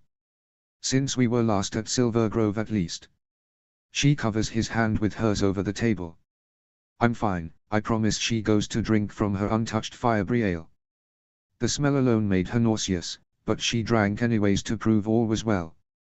It didn't taste as she remembered. In fact, it was the most disgusting thing ever to touch her tongue. She felt her stomach turn on itself in seconds. She couldn't stay. She was gonna be sick. I'm going to go, lie down. Rayla. I'm fine, really. She stands up and sudden dizziness hits her. I just need. And then everything went dark. // Callum and Ezran waited outside of Rayla's chambers. The healer, an Earthblood elf named Farah who Ezran had hired a couple years back, only allowed Aunt Amaya to stay. Men have no business here, at the moment. Shoo, she told them. Has this happened before, Callum? No, he answers. Or not this bad. She has thrown up a couple times this past 2 weeks but. Damn it. I should have insisted she saw a healer, Ez. She needed this sooner, but she insisted she was fine and I didn't push though I knew I should have. Hey, easy. It's not anyone's fault. And you have me for support. And Aunt Amaya, and Claudia, and Soren, and a lot more people. You both do. We'll get through whatever this is. Thanks, Ez. That really means. Your Majesty. They both turn to see who is interrupting them. They see Friggan walking down the hall of the private family wing of the castle. He was flanked by Opalai and Lord Bailt. Callum noticed that Friggan's mood had greatly improved from earlier. Bailt also looked quite pleased, but Opalai looked ready to cut some throats with her bare hands. Both brothers stand up to face them. What are you doing here? Only guards on duty, family members, or specific requested people can come into this wing. Ez was so not in the mood for political plays. Leave, before you are forcibly removed. Your Majesty, we mean no insult. We heard about the Lady Rayla's poor health and wanted to offer our support to the royal family, says Friggan with an annoying saccharine tone. More like to confirm there it was true she is ill, Callum whispers loud enough for only Ezran to hear. Oh, you are doing that, sure. And how exactly did you find out about the princess? Friggan ignores the way Ezran corrects Rayla's title. Word spreads quickly, Your Majesty. The guards saw that elf you insist to have as healer coming to this wing of the castle and into the ladies' chambers. It was easy to come to conclusions. Callum takes a step forward with all intention of frying Friggan's face, but Ezran stops him with a steady hand on his chest. That's right, continues Bailt with his nasal voice, oblivious to the prince's fury. We are just worried. And I told them they could wait for an official announcement like everyone else or to the next High Council meeting instead of relying on castle rumors, says Opalai stepping up and standing next to the brothers. It is none of your damn business. I agree with Opalai, Ezran. They have no business here. Callum's fingers spark. Both old men smirk. If Callum lost control, Ezran needed to act. You heard your prince and head of council Opalai, he stalks over them. And now you hear to your king. Get the hell out of here before I. The squeaking noise of the door hinges makes everyone turn. Farah, the healer, was there with her ever-present peaceful expression. If she noticed the tension on the air, she didn't comment on it. Callum walks to her, the lighting on his hands fading, expression worried. How is she? Is it bad? He could feel the four behind him clinging to their every word. Farah smiles tenderly at him. She is fine, sleeping and recovering at the moment. But there is nothing wrong with her. All she is experiencing now, and what she'll experience in the months to come, is completely normal for her condition. All this is just her body adjusting to all coming changes. So Rayla is not in danger. At all, King Ezran. She'll feel out of sorts for some weeks, but she'll get used to it in due time. I would recommend to start talking about names, if you catch my drift. She winks and Callum's expression brightens. Yes, he hollers, hugging Farah if only cause she was closest to him. At the same time Bailet screams no. What's this all about? Friggan asks, confused. Apparently he was the only one not catching what the elf meant, as King Ezran and Opalai were now hugging and congratulating the prince for something. How stupid can you be, Friggan? It's more than obvious. His brain catches up. He pales. Is she really? Yes, your lordship, answers Farah. Princess Rayla is with child. // And after Farah said it out loud, Friggin passed out and on. The town healer told us later that it might have been a heart attack due to the shock. Callum finishes with the story. Wow, talk about being overdramatic. Rather be dead than have a halfling in line for the throne. Anya had heard rumors, of course, bless. Castle. Gossip, but she wasn't sure how accurate that information really was. And Ezran didn't replace him. He took that chance to announce the final goal of his tour, total council renewal. He also announced that Opalai would be the only one staying on her post, as she had shown over and over again her loyalty to the crown and her incorruptible values, explains Callum. Good, I like her. She was ever the only one to never treat me like a child. Only bad thing though, Corvus had to stop an assassination attempt the very next day. Callum says. What? Seriously?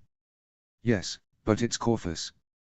He would never let anything happen to anyone on his charge, even less to his wife. And did you find who sent the assassin? Aunt Amaya and Gren made him talk. 2 council people were arrested. Surprisingly, it was not Lord Baild, he says. Pity. I hate the guy. Another scream from inside the room catches the prince's attention. Anya is quick to divert. So, with Rayla pregnant, I guess traveling got tricky. Callum snickers. You have no idea. It was fine at first, when she was not showing much, but later, let's say it was taxing for all involved. 4 months ago. I am not taking a carriage back. I'm in perfect health and condition to ride my damn horse. I know, dear.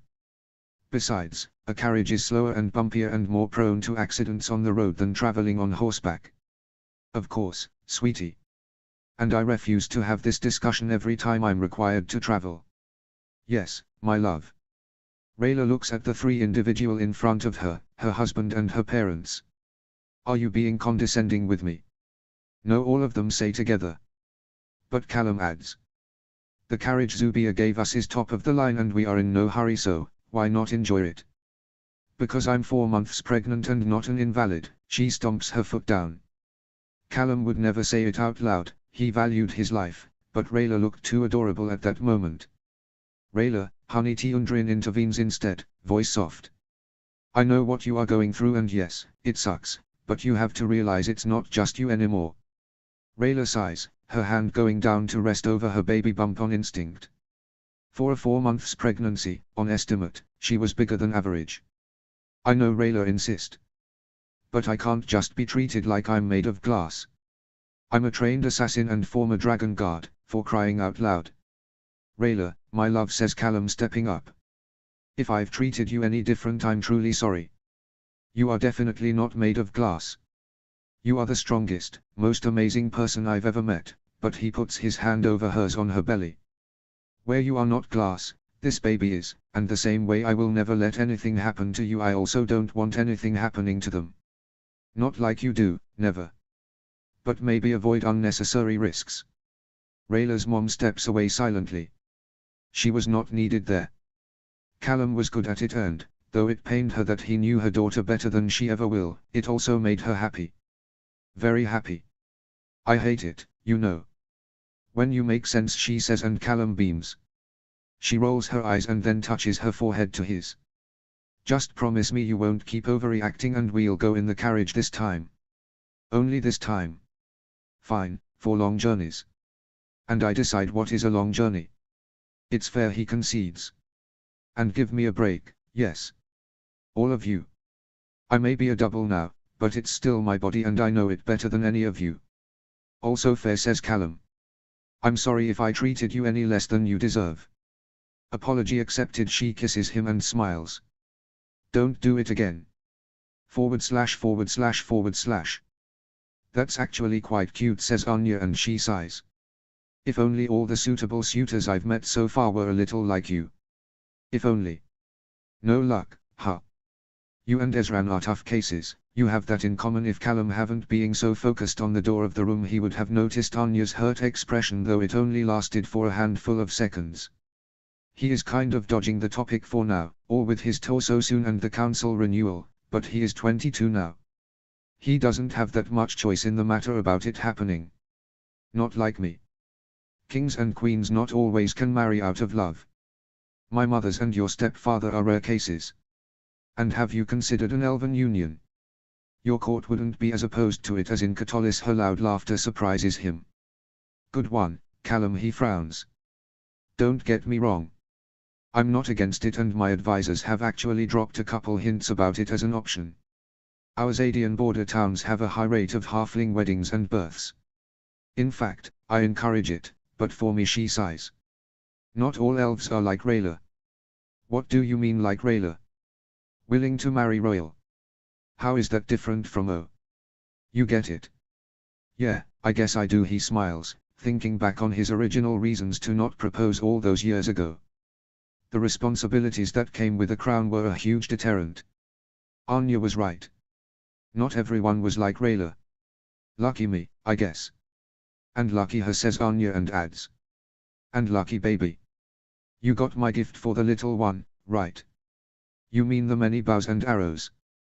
Callum side glances. Yes, yes we did. 1 month ago. Rhiannon was fuming. How dare that little queen? How dare she? Easy, my heart, says Ethery, with infinite patience. Don't go and start another war for something so mundane. Mundane.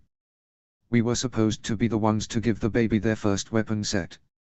To see what is their best affinity during training and award them with their very own sword, spear, bow and arrows, or whatever they would master during their life. Ethery raises an eyebrow. And I'm the one who should teach them to shoot. There it is. Ethery chuckles. You can still do that, Rhiannon. No one says you can't. Maybe, but with that. Ethery follows Rhiannon's gaze to the table in front of Rayla and Callum. It was overflowing with weapons of all sizes. It was more than obvious that Queen Anya had thought about the kids' development stages. There were a couple of small and simple wooden bows, perfect for a 5-year-old or so first lessons. There were a couple bigger bows for when they outgrow the first set.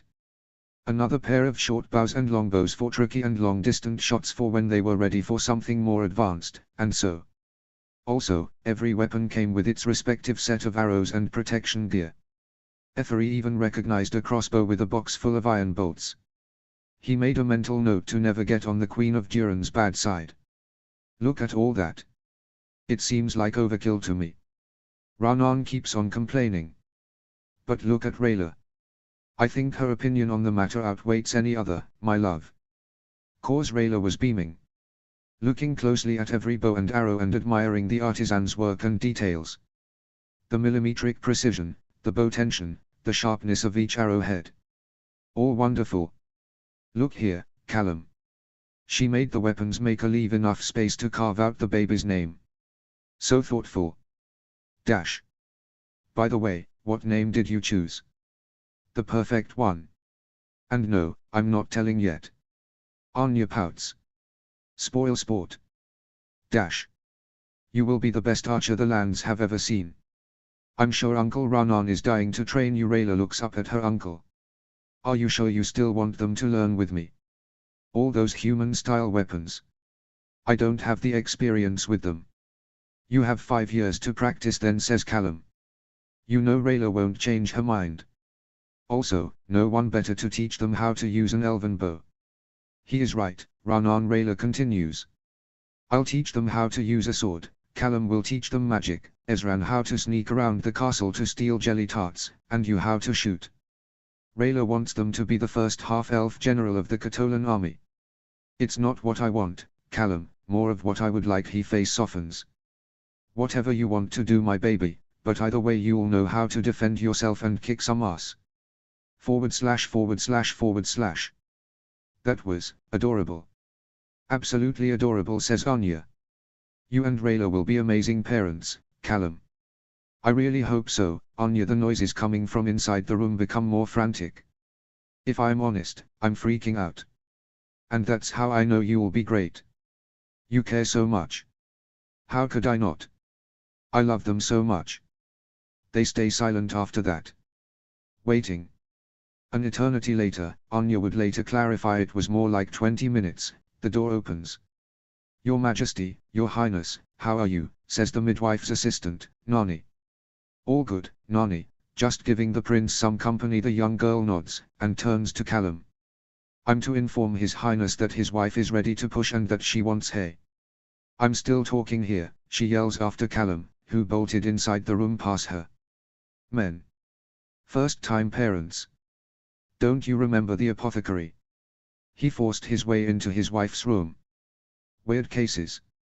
Normally men pale when requested to be present and ask over and over again if their wives are sure they want them there. The girl turns pensive. Though, they do end up going in, most of them at least. Strange creatures, men. Indeed, Your Majesty. A high-pitched scream catches their attention. Oh shoot. Apologies, Queen Anya, I gotta go. And the girl runs inside, letting the door close behind her. Anya sighs happily and looks at the clock. Almost midnight. She wonders if she will indeed share a birthday with this baby. Not important. Anya shakes her head, glances one last time at the door, and starts her way to her quarters. One day she would be on the other side of that door, and maybe, if she found that damn loophole, she would be with the one she loved.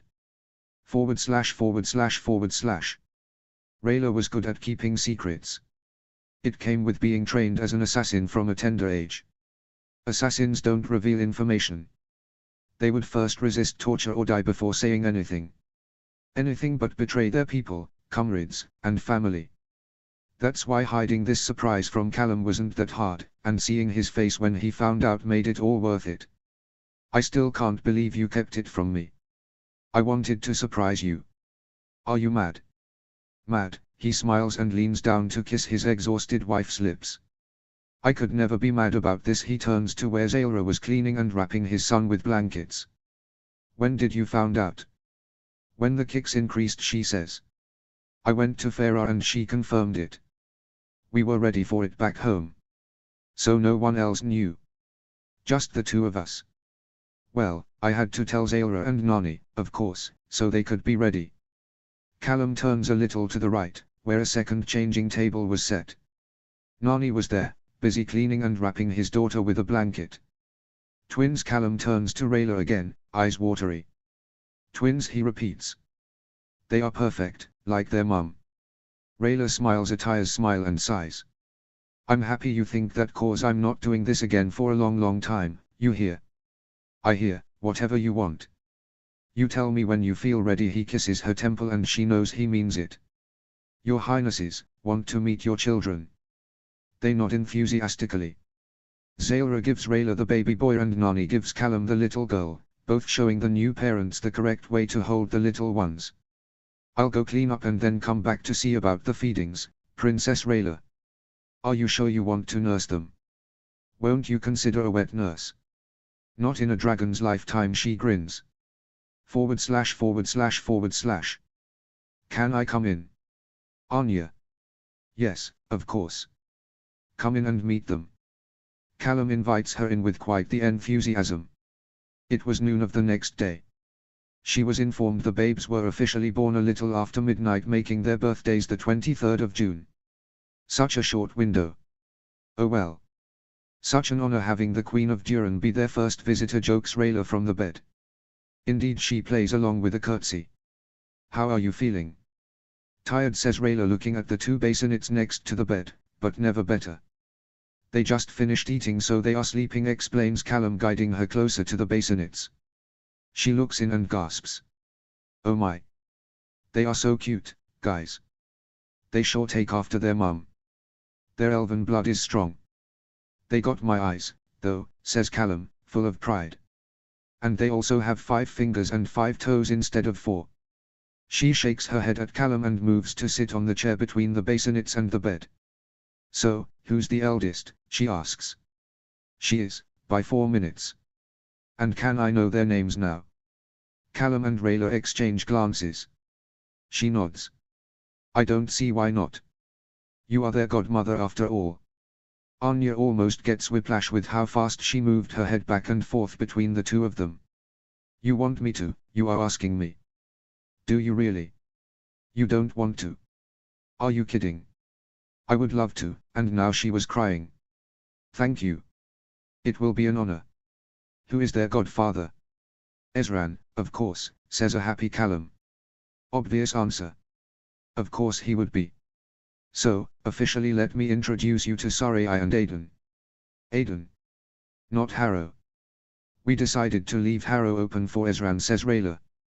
Makes sense, but why Aiden? It's a beautiful name, but why? We named him after a Sunfire elf. He was our friend and a loyal soldier to Queen Janai. He was our guard and guide whenever we were in Luxora, says Callum. Was. He died, explains Rayla. There was an assassination attempt on Callum. He took an arrow for him. Naming your son after an elf and not after a former Katolan king who also happened to be your stepfather. Bold move. I love it, she smiles and moves closer to the bassinets again. They were really beautiful babies. By the way, I wrote to Ezran. Figured you still hadn't. I used my fastest hawk, so we should be receiving an answer soon enough from him. I also took the liberty of sending a message to Silver Grove and the Spire. Rayla, hope you don't mind. Not at all, thank you. We've been kinda busy for those formalities. They all look at the babies and smile. Rayla turns to her husband. You better write to Ezran as well or you'll never hear the end of it. I'll do it now and send the message with our fastest rider. Or you could use one of Ethery's arrows, she says. I know you always carry a couple for emergencies. Brilliant.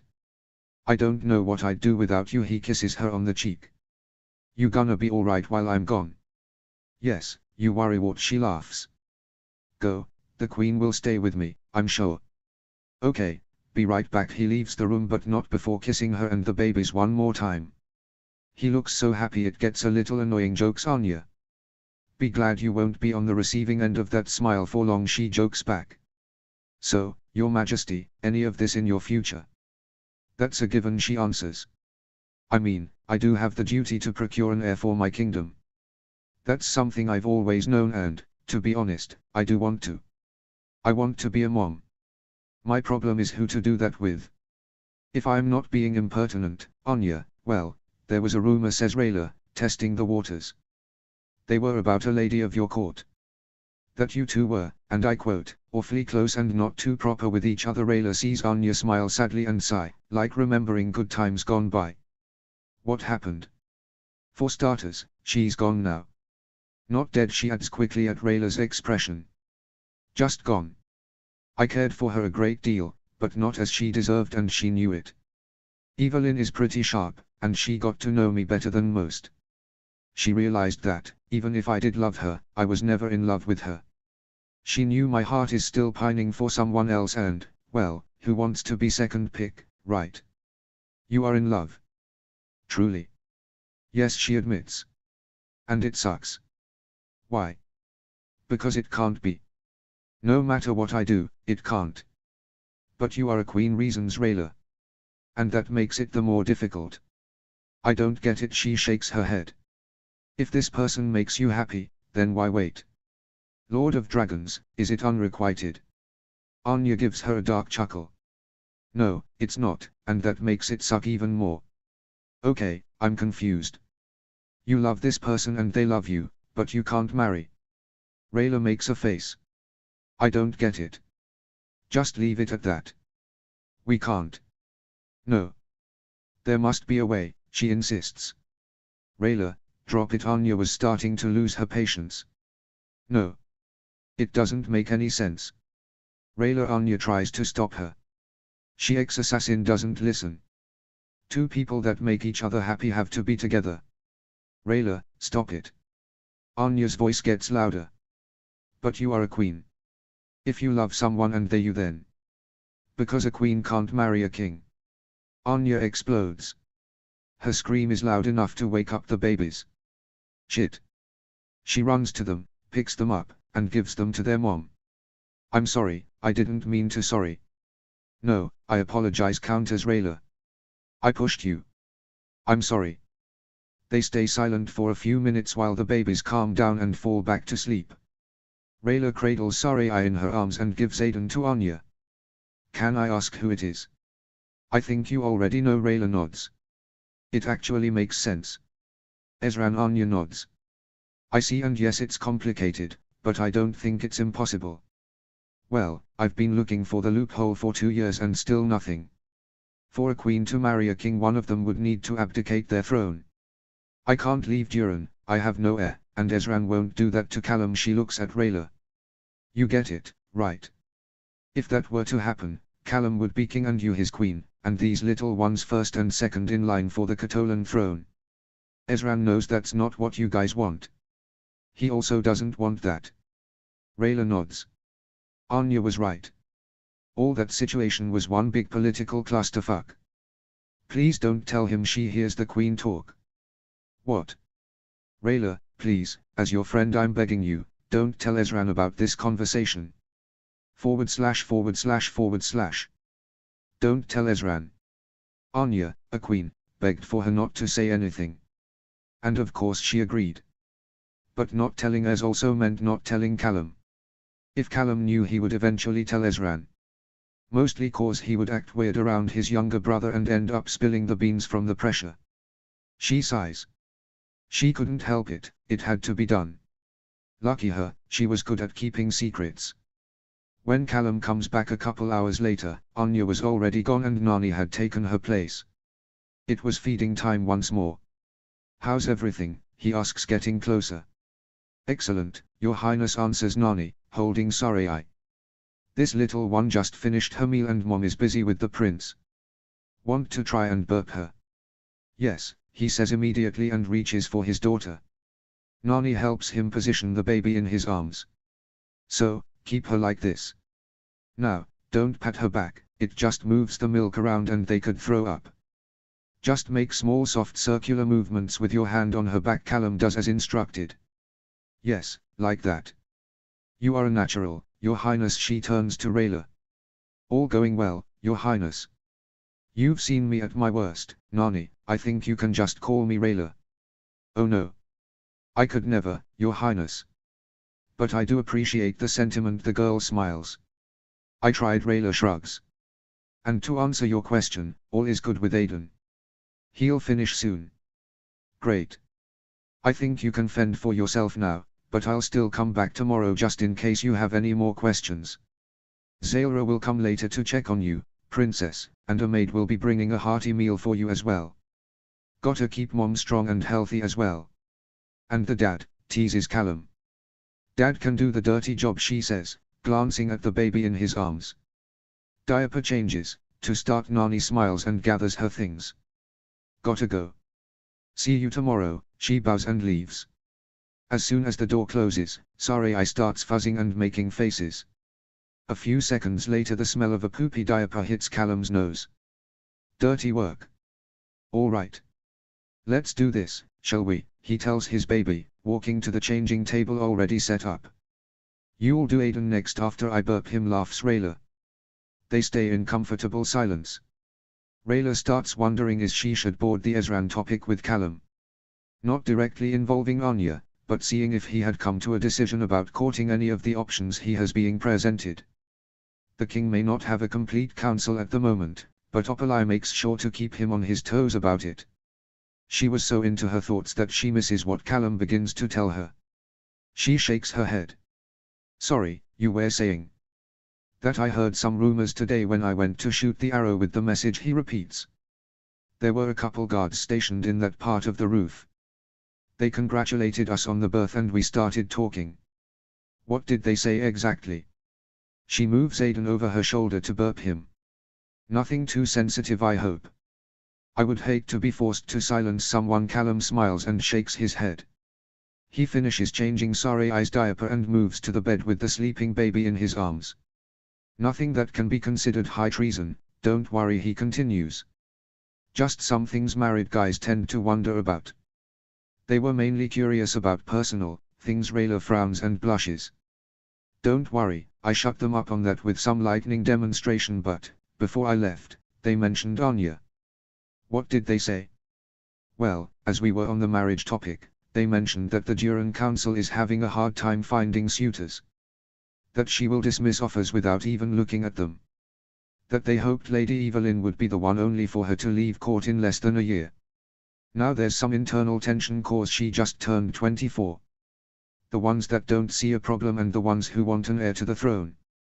They said that the second group is starting to raise unease on the people about the kingdom's future. Well, if the guards know, doesn't matter. Anya won't let anyone bully her. Things will fall where they may in due time, says Rayla. Aiden burps. I do hope so, Callum sighs. He hated court drama. I'm just glad we won't have that same problem with Ezran. What do you mean? I'm pretty sure he is in love, he says. Aiden chooses that moment to poop, so the couple exchange babies. Wait. Hold it. Ezran is in love. I'm almost certain he is, he says while working on Aiden's diaper. According to Crowmaster and Crowlord, he has been sending and receiving many letters from the town close to Cursed Caldera. Cursed Caldera, you don't mean Ellis? I highly doubt is Ava, he chuckles. Or Luyan, he finishes with Aiden and goes back to the bed. That. I didn't see that one coming. Were you rooting for someone, he asks, puzzled. No, not at all. I just didn't see it. That's all, she explains. But if she really makes him happy, I won't get in the way. Neither will I, he looks down at the wide-awake baby on his arms. Come on, be a good boy and sleep like your sister so Mum can rest too. Rayla rolls her eyes at her overprotective husband. I'm fine, Callum. We elves are made from some sturdy material. I know, but it would make me feel better if you took it easy for a few days. At least until we have word from Farah. An elven opinion. Please. For me. As if I can say no to your puppy eyes, she sighs dramatically. Fine, just for a few days. Thank you, he kisses her and lingers, not wanting to ever stop. I love you, Rayla. So much. I love you too, Callum, she smiles, blushing. And watching her family, she wishes that Anya and Ezran will be able to love as freely as them. End of Kings and Queens. Urzat Scarlet. Summary. What do you do when you can't be with the person you love? That's what Ezran and Anya are trying to find out. Notes. This is it. Part 5, divided in 3 chapters and 1 epilogue. I hope you enjoy the reading as much as I enjoyed the writing. Chapter 1, Duran. Chapter text. Chapter 1, Duran. Duran Castle comes into view in the early morning light, and Ezran needs all his self-control not to spur his horse into a run. After receiving Callum's message, and then Anya's a few minutes later, he halted everything immediately and made departure preparations at once. He left Opalai in charge as he got on his way to Duran with General Amaya, Corfus, Farah, Callum asked for her specifically, and other 6 crown guards, all of whom wore a broken link insignia next to the Katolan kingdom crest. We are almost there, Your Majesty, says Corfus, riding to his left. How are you feeling? Like I'm about to explode, answers the young king. Twins, Corfus, can you believe it? Not 1 but 2 babies, he smiles widely. Callum and Rayla are such overachievers. What names do you think they choose, asks the general to his right, signing one-handed as to not let go of the horse reins. Did Callum mention it? No, and neither did Queen Anya. Said she still didn't he know. If I had to guess, Sarai and Harrow, says Corfus. I heard Prince Callum suggested a draconian name. Rayla shot that down so fast I don't even remember what name Callum suggested, Ezran says, chuckling. He looks up. What do you think, Bait? The glow toad on his head opens one eye, croaks once, and goes back to sleep. Old age has made you grumpy. The rest of the way is spent in silence on his part. He rides point in the group a few paces ahead. Enough to have his space, but not too much as not to hear the people behind him. They engage in quite an animated chatter and banter. One of the guards even jokes about Amaya helping Luxora get their heir to the throne. He gets kicked out of his horse by a deeply blushing general while everyone else laughs. Ha! He knew it was something he couldn't avoid forever. Opalai had dropped the matter for now in favor of the tower, but it wasn't a permanent arrangement. He knew she was waiting for the time to strike, with the best of intentions, of course. If his heart wasn't already set on someone already, he wouldn't really mind much. Unfortunately, he was his father's son. If King Harrow didn't give up on his mother, he wouldn't give up as well. Romantics at heart, that's what they were. He sighs deeply and focuses on the sight in front of him. The city gates were getting closer and closer, and with that his nerves grew greater and greater. He had actively been avoiding Duran.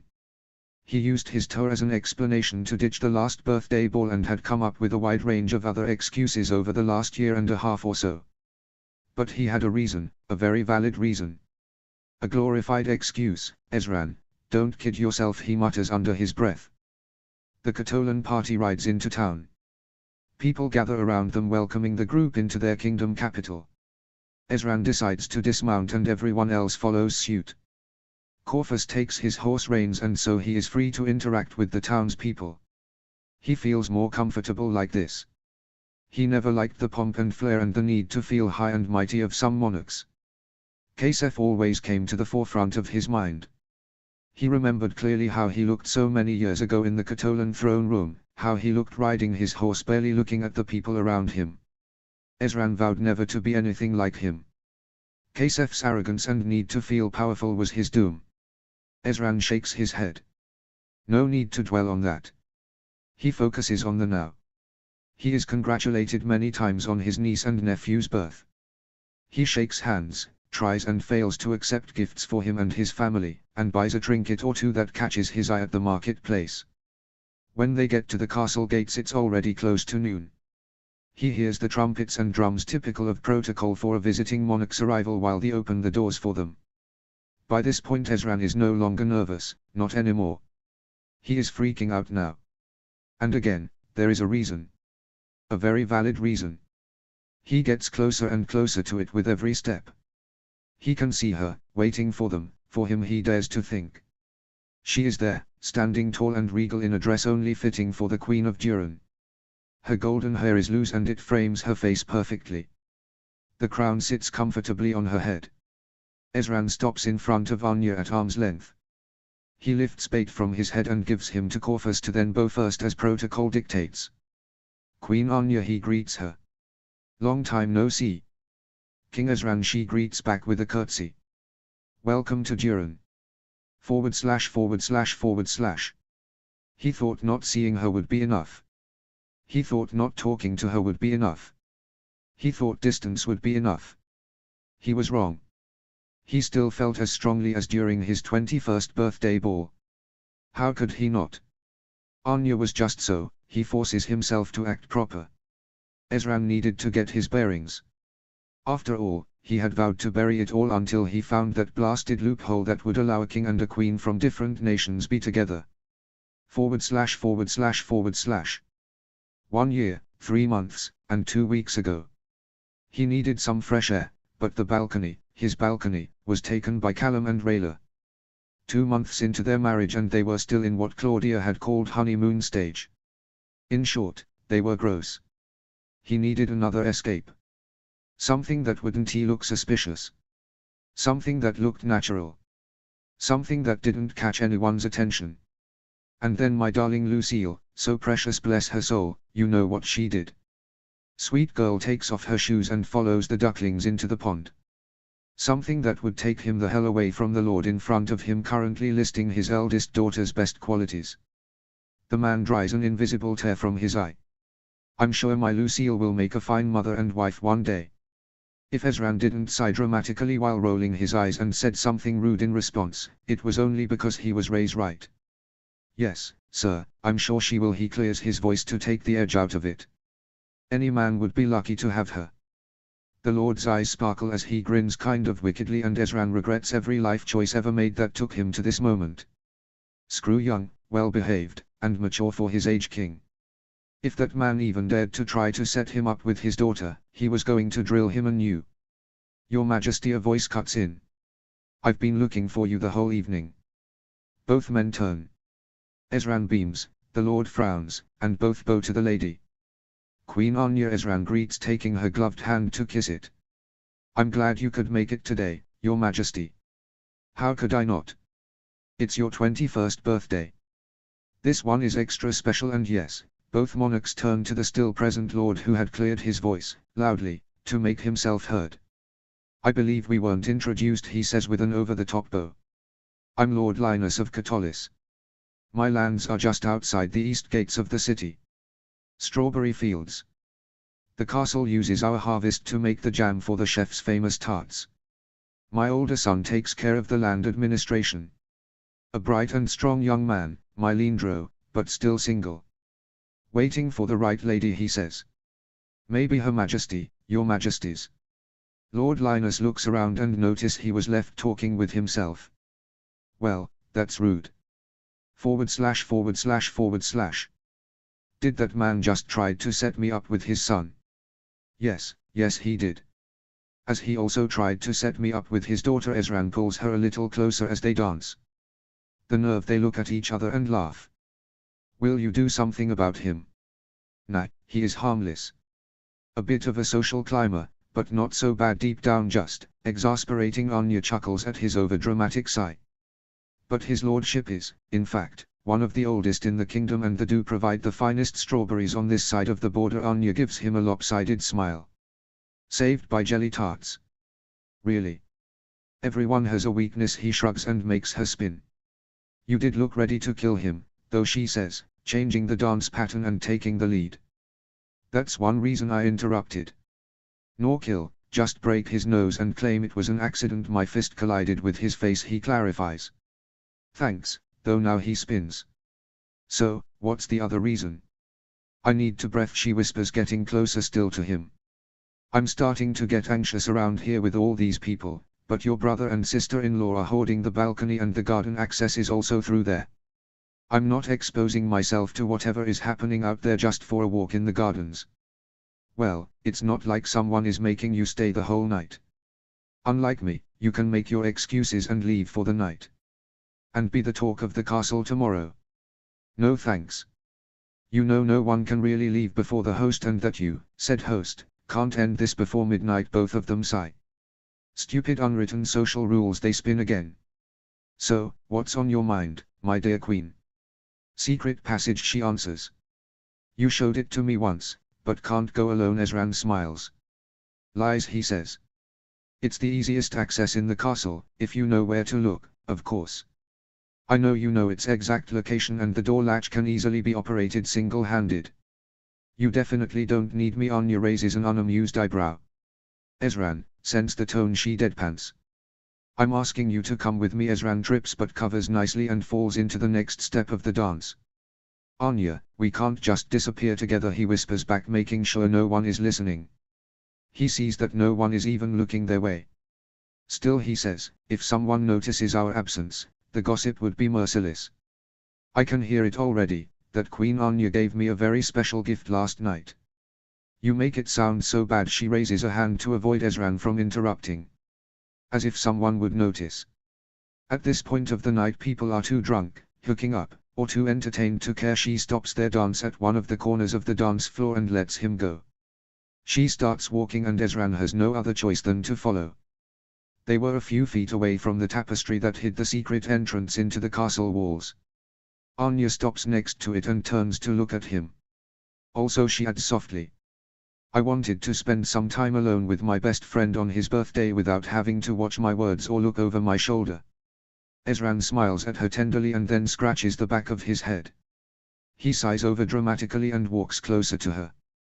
As if I can ever say no to you. He makes sure no one is looking their way and reaches behind the tapestry to find the loose panel on the wall. He waits a few seconds until the orchestra hits a crescendo in the music and pulls. The noise of the mechanism gets drowned by the music as the hidden door opens. He winks at Anya and disappears. The queen counts to 10 and follows, the door closing behind her like nothing had happened. No one sees them vanish. / Freedom. Finally breathing space.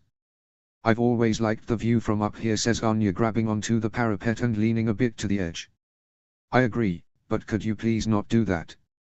I don't think you want to find out exactly how hard the ground down there is. Okay, mother, she says, rolling her eyes and taking a step back into safety while still looking into the distance. You can see all the lights. It looks like the town is sparkling.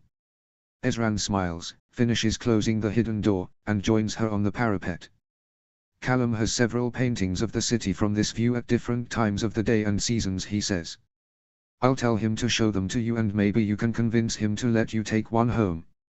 I'll claim early birthday present, she says, turning to look at Ezran. 3 months early, she laughs. Your 23rd birthday, he says, like saying a proclamation. Are you planning something big again? Her jolly laughter dies and turns into a half smile. He notices it no longer reaches her eyes. What's wrong? Ezran puts a hand on her shoulder and she covers it with her own in return. She looks directly into his eyes. It will be a big celebration, as it always is, she says.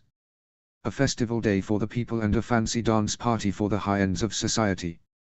Open gates so the children can come and play in the gardens. I'll join them and they'll win little prizes and trinkets. Then the gates will close at 6 and it will time to start preparing for the ball. Lords, ladies, counts, barons, society upstarts, generals, kings and queens, and whoever is someone out there will be present in their finest regalia. I'll make my entrance and everyone will sing me praise. I'll blow the candles of the most gorgeous cake I've ever seen so far, prettier than the previous year, and then I'll speak. Thank everyone for coming. The orchestra will see my signal and will start playing a slow piece. A previously chosen gentleman will then escort me to the dance floor and then one by one the couples will start joining us and the party will officially begin and will continue until the early hours. Anya finishes her rant and moves to sit on one of the guards' chairs. Anya, really, what's wrong? Ezran takes the second chair and sits close to her. He takes both her hands in his, he felt how they were slightly shaking. I know all that, I'm the one who goes into town with you, the one who joins your team during the games, the one who dances that first song with you. Why the need to tell me all that? Because, she says, head down. There's going to be a change this year. One that I tried to avoid, but my counsel had too many good arguments. Ezran can hear the shakiness in her voice. What change? He asks. Do I want to know? You will know soon enough anyways, she answers. The story is already out there, circulating. My council made sure the correct people knew it so the news could spread as fast and as discreetly as possible and only in the correct circles. Our earlier interaction with Lord Linus was the proof I needed. Ezran takes 2 seconds to connect the dots. His eyes go wide. Suitors. Anya nods with a deep tired sigh. They are starting to look into candidates for the Duran throne. All indicates it will be to the most convenient suitor, though I still don't know who that will be. But it's your choice. Ezran was starting to get angry. It's your life. Anya finally looks up. She had a neutral mask over her face, like if the situation was of no real consequence to her. Like if it didn't matter at all. If anything, it only makes the anger growing inside Ezran to double. I'll have a say in it, yes, the most convenient and less gross man or woman from the top 10, she declares with a dark humor. Maybe I'll be lucky enough to at least like them. Not like it matters. It really doesn't. I was a fool to think I could have what my mother's had. No matter what I think, say, or do. Because, if I'm honest, I wouldn't really care about the situation if it wasn't for the fact that I can't be with the one I really want to be with. Ezran freezes. Did she just admit into wanting someone? Damn it. That changed everything, didn't it?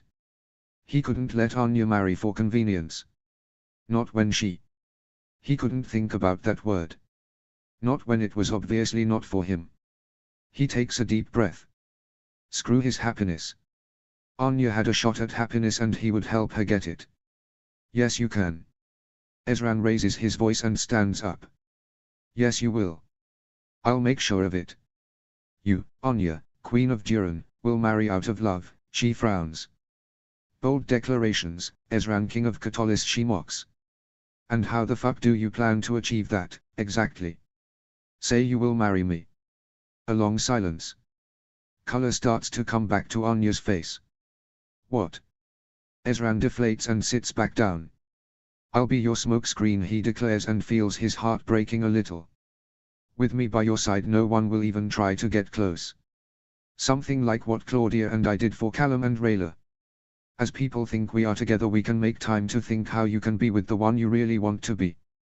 And you would happily do that for me, she asks, voice a bit shaky and a tad hurt. Of course. Nothing would bring me more joy than to see you happy. Then why do you look like someone had taken your heart out of your chest? Ezran is not quick enough to answer. I never thought you would be cruel with someone, Ez. Cruel. With both of us. Saying that.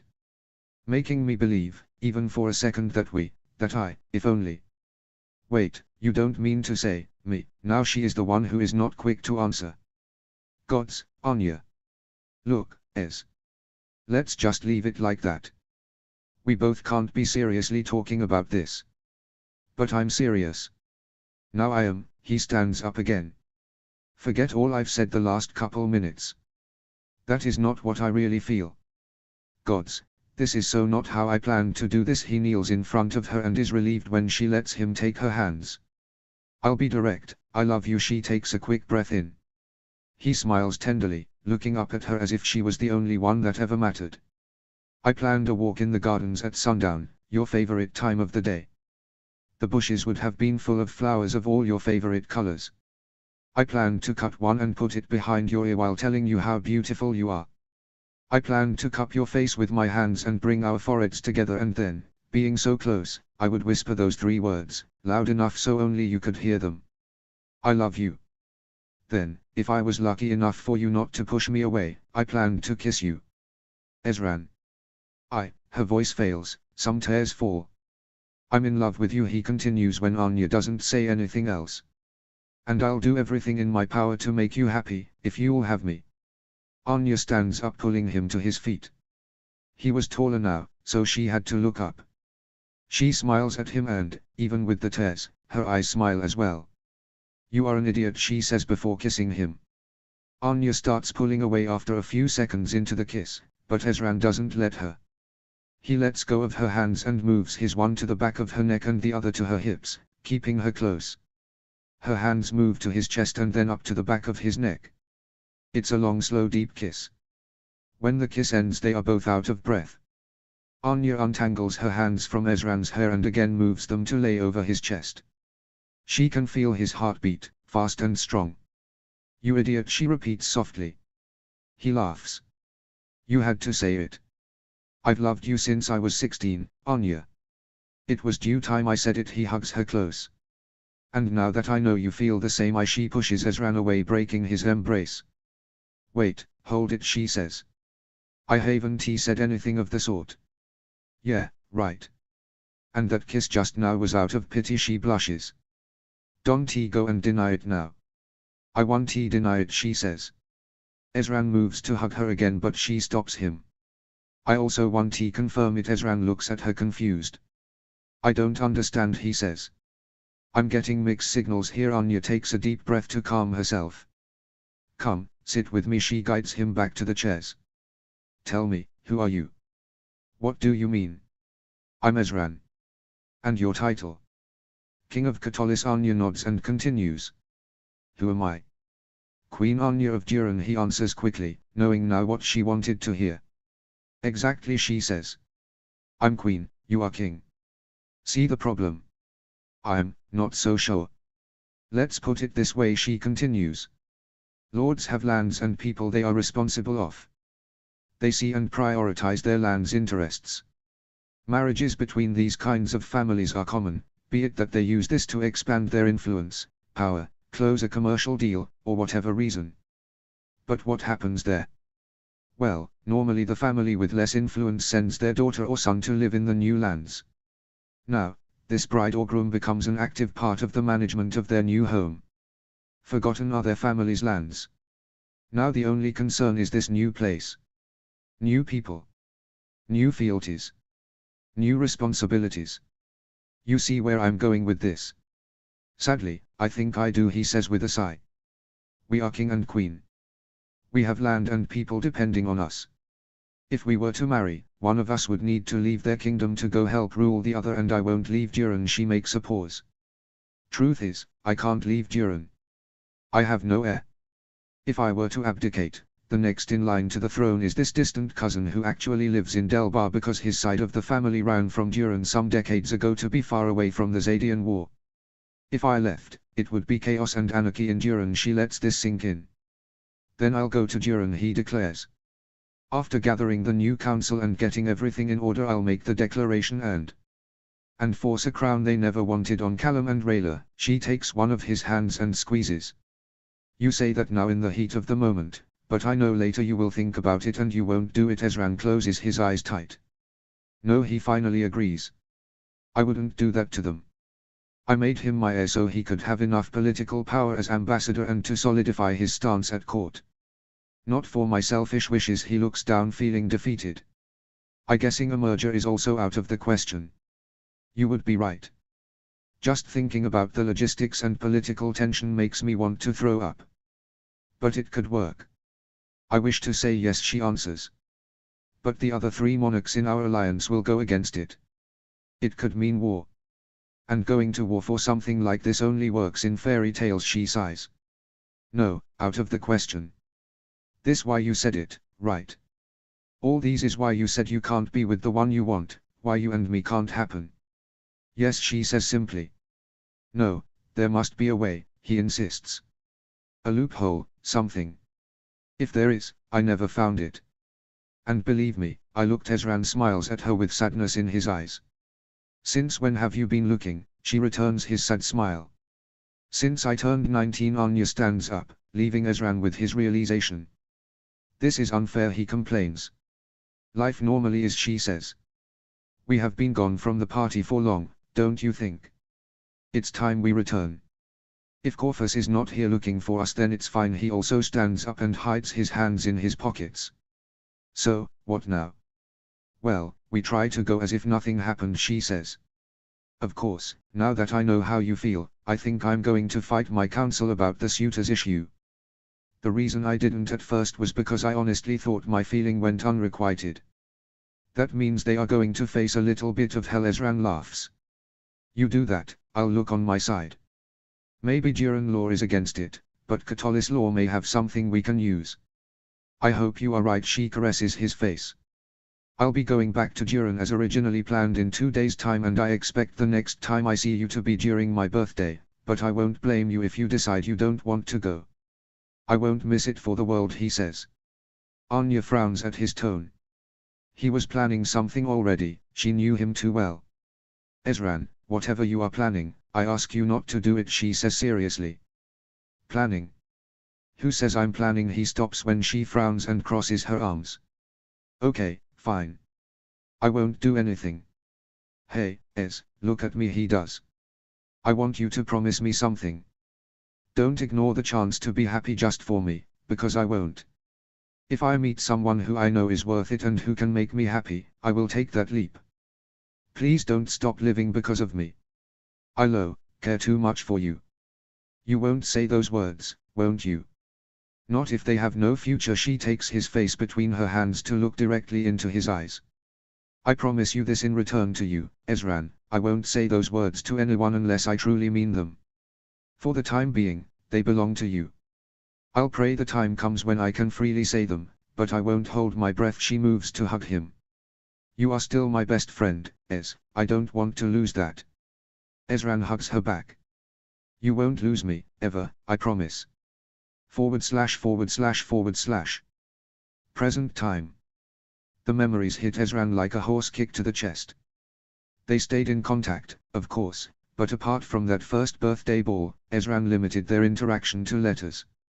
He had to admit that he wasn't the best of friends by doing that, but as stated before, he thought distance would help. It clearly did not. Ezran schooled his facial expression before standing back up after his bow. Okay, protocol over, don't I get a hug? I haven't seen my best friend in over a year, I think I deserve it. Anya opens her arms as invitation. Who am I to say no to the Queen's request? He replies with a smile and walks the small distance between them to hug her tight. I've missed you, Anya. Me too, she replies and breaks the hug. But I think we can catch up late, don't you think? After all, you have 2 very good reasons not to linger here. Ezran's excitement comes back. Yes. Babies. All Catullus is forever grateful with Duran about this. After the proclamation about the birth, people flooded the castle gates bearing gifts. At least half were for Duran. I was wondering what that cart you are hauling was, they laugh. So, where are my brother and Rayla? I'm surprised not to see them down here. They are in the Katolan wing of the castle. It's feeding time and babies don't wait. Anya turns around and calls two people to come closer. This are Simra and Kane. They are in charge of the guest wing service and security. Simra will show you to your quarters now while Kane sees about accommodating your men. Pleasure to serve you, King Ezran, say both of them, bowing and curtsying respectively. He makes a little head movement to acknowledge them. Just when Anya is going to continue, another man, this one older and wearing elegant robes, calls the queen. Yes, Setith. My queen, I'm sorry to interrupt, but they are all here already. I sent them to wait in the library. Anya's expression turns serious. Of course they are early, she says, full queen mode on. Get everything ready, I'll be there in 10 minutes. The man bows and leaves quickly. Duty calls. When does it not, she says, relaxing her features when facing him. But of course, who better to get this than yourself, right? She gives him another quick hug. Well, talk later, okay, he nods. She turns to the other two people. You have your instructions. I trust there won't be any problems. There won't be, Your Majesty, both answer, with proud expressions on their faces. She smiles at them. Thank you. As she turns to leave, Ezran calls to her one more time. Will we see you at dinner? Perhaps, she calls back, not stopping, and disappearing inside. // Sarai and Aiden were everything Ezran could have wished for. They were the perfect babies. Now, if only Aunt Amaya could stop hoarding them and let him hold them would be great. As their godfather and your king, I demand to hold the babies. Amaya grins and signs slowly and with difficulty as her arms were full of baby. Sorry, can't hear you. Callum laughs so hard at that he almost falls from his chair. Still, he goes to his brother's rescue. Come on, Amaya, there's two of them. I'm sure you can spare one. Fine, she answers, rolling her eyes. She gives Aiden to her nephew. Ezran holds the baby boy and needs all his will not to melt on the spot when Aiden grabs his finger. They really take after Rayla, he says. You'll have your hands full with two little elf assassins running around. Just me. As if you won't take any chance you get to be with them like Dad did with you. No, he will be too busy, says the general from the rocking chair. I'll babysit, she grins. Ezran wanted to answer back, but that meant holding Aiden with just one arm and he is not prepared to do that. Rain, check on that conversation, he says clear enough so she can read his lips and go sit in the second rocking chair. After Rayla joins them some time later, Farah says I'm in perfect condition, so you can stop fuzzing now. They go to their private parlor to eat. Anya doesn't join them. Her chamberlain informs them that her meeting was dragging longer than expected. It's an issue about trading and hunting regulations near the Zadian border, explains Callum. We went as neutral party tone of those meetings in Zadia half a year ago. Over half a year ago, corrects Rayla. It was that meeting at Silver Groove, before we found out I was pregnant, Callum nods. I ended up suggesting change in leadership to all present. Their demands were ridiculous and only benefit them while hanging on many loose ends, loopholes, and free interpretation of many regulations, both Zadian and human. Long story short, they don't like me, he finishes. So, what about that change in leadership, asks Ezran. Last thing we heard, half the committee had followed that advice, explains Rayla. I really hope it's true. I don't wish Anya the bad luck of trying to reason with men who only see as far as their bags of coin can take them. The answer to that comes 2 hours later when the Queen bursts into the Katolan quarters, runs to Ezran and Callum, grabs their arms in a vice grip, and basically spirits them away. I need your help, she says while dragging them down the hallways. I just created an excuse to be able to go get you both while Setith entertains the snakes that slithered their way into my home. That bad? You have no idea. She turns to look at Callum over her shoulder. You are going to love this, he frowns. I can sense your sarcasm. No shit, her voice is strained. She stops in front the library double doors and finally lets the brothers go and faces them. They take a little step back. Can't blame them. If looks could kill, Anya would have murdered them at least 10 times over. Remember you told me you suggested a change in leadership? Callum nods. Well, it happened, but at the same time it didn't. What do you mean? That even if the group has new town leaders, The old ones stayed in power as the trusty councillors, so guess who is inside driving the carriage from the back seat? Callum pinches the bridge of his nose. Please tell me is not the same old geezers I saw in Silver Groove. If I could I would, but I can't, so I shan't. Callum bites into his scarf to suppress a scream. Well, fuck, says Ezran, closing his eyes and also taking a deep breath. When he opens his eyes again he is in full king mode. We will help you deal with them. They can't get their way here, things could quickly escalate to the worst. Katolis border would be their next target, she says. No way in hell. He turns to his brother. Callum, how do you want to do this? You know them better. Do they know we are here? Callum asks. They have no idea. Anya grins. They seem to think you and Rayla went home already. Perfect, he grins back. It will be tricky. Those snakes are fast learners, but they have a vital weak point. This is the plan. /////. 3 hours later. Only missing your signature, Lord Tate, says Setith, holding the ledger with a document draft. This is unacceptable, says the Lord, but signs anyways. You haven't heard the last of us. Oh no, I believe we have. Anya takes the ledger from Setith and closes it in the Lord's face, giving more strength to her statement. The document you just signed compels you to it. You bullied us into this, says another Lord. They shouldn't even be here, he adds, pointing at Callum and Ezran. Please, pot calling kettle black, says Ezran, pouring himself a healthy amount of cider and drinking. Power play. He had grabbed the bottle from the Queen's private cabinet. First, you all should also not be here, or at least not without the leaders of each of your towns. You are not in charge anymore. You don't have the power to take decisions like the ones that this meeting discussed. And second, you all ganged up on 2 monarchs and prince. By all means we could declare this a conspiracy and coup attempt. We could have you all thrown into the dungeons. He takes another drink while his words sink in. But we didn't. A coup. Lord Tate pales, as do most of the other lords present. Your Majesties, your Highness, we would never. But you would, says Callum, emphasizing his statement, punching the nearest bookshelf. Sparks flew and books fell. I'm tired of saying the same thing over and over and over again. As I said many times during that disastrous first meeting, your demands are ridiculous and dangerous.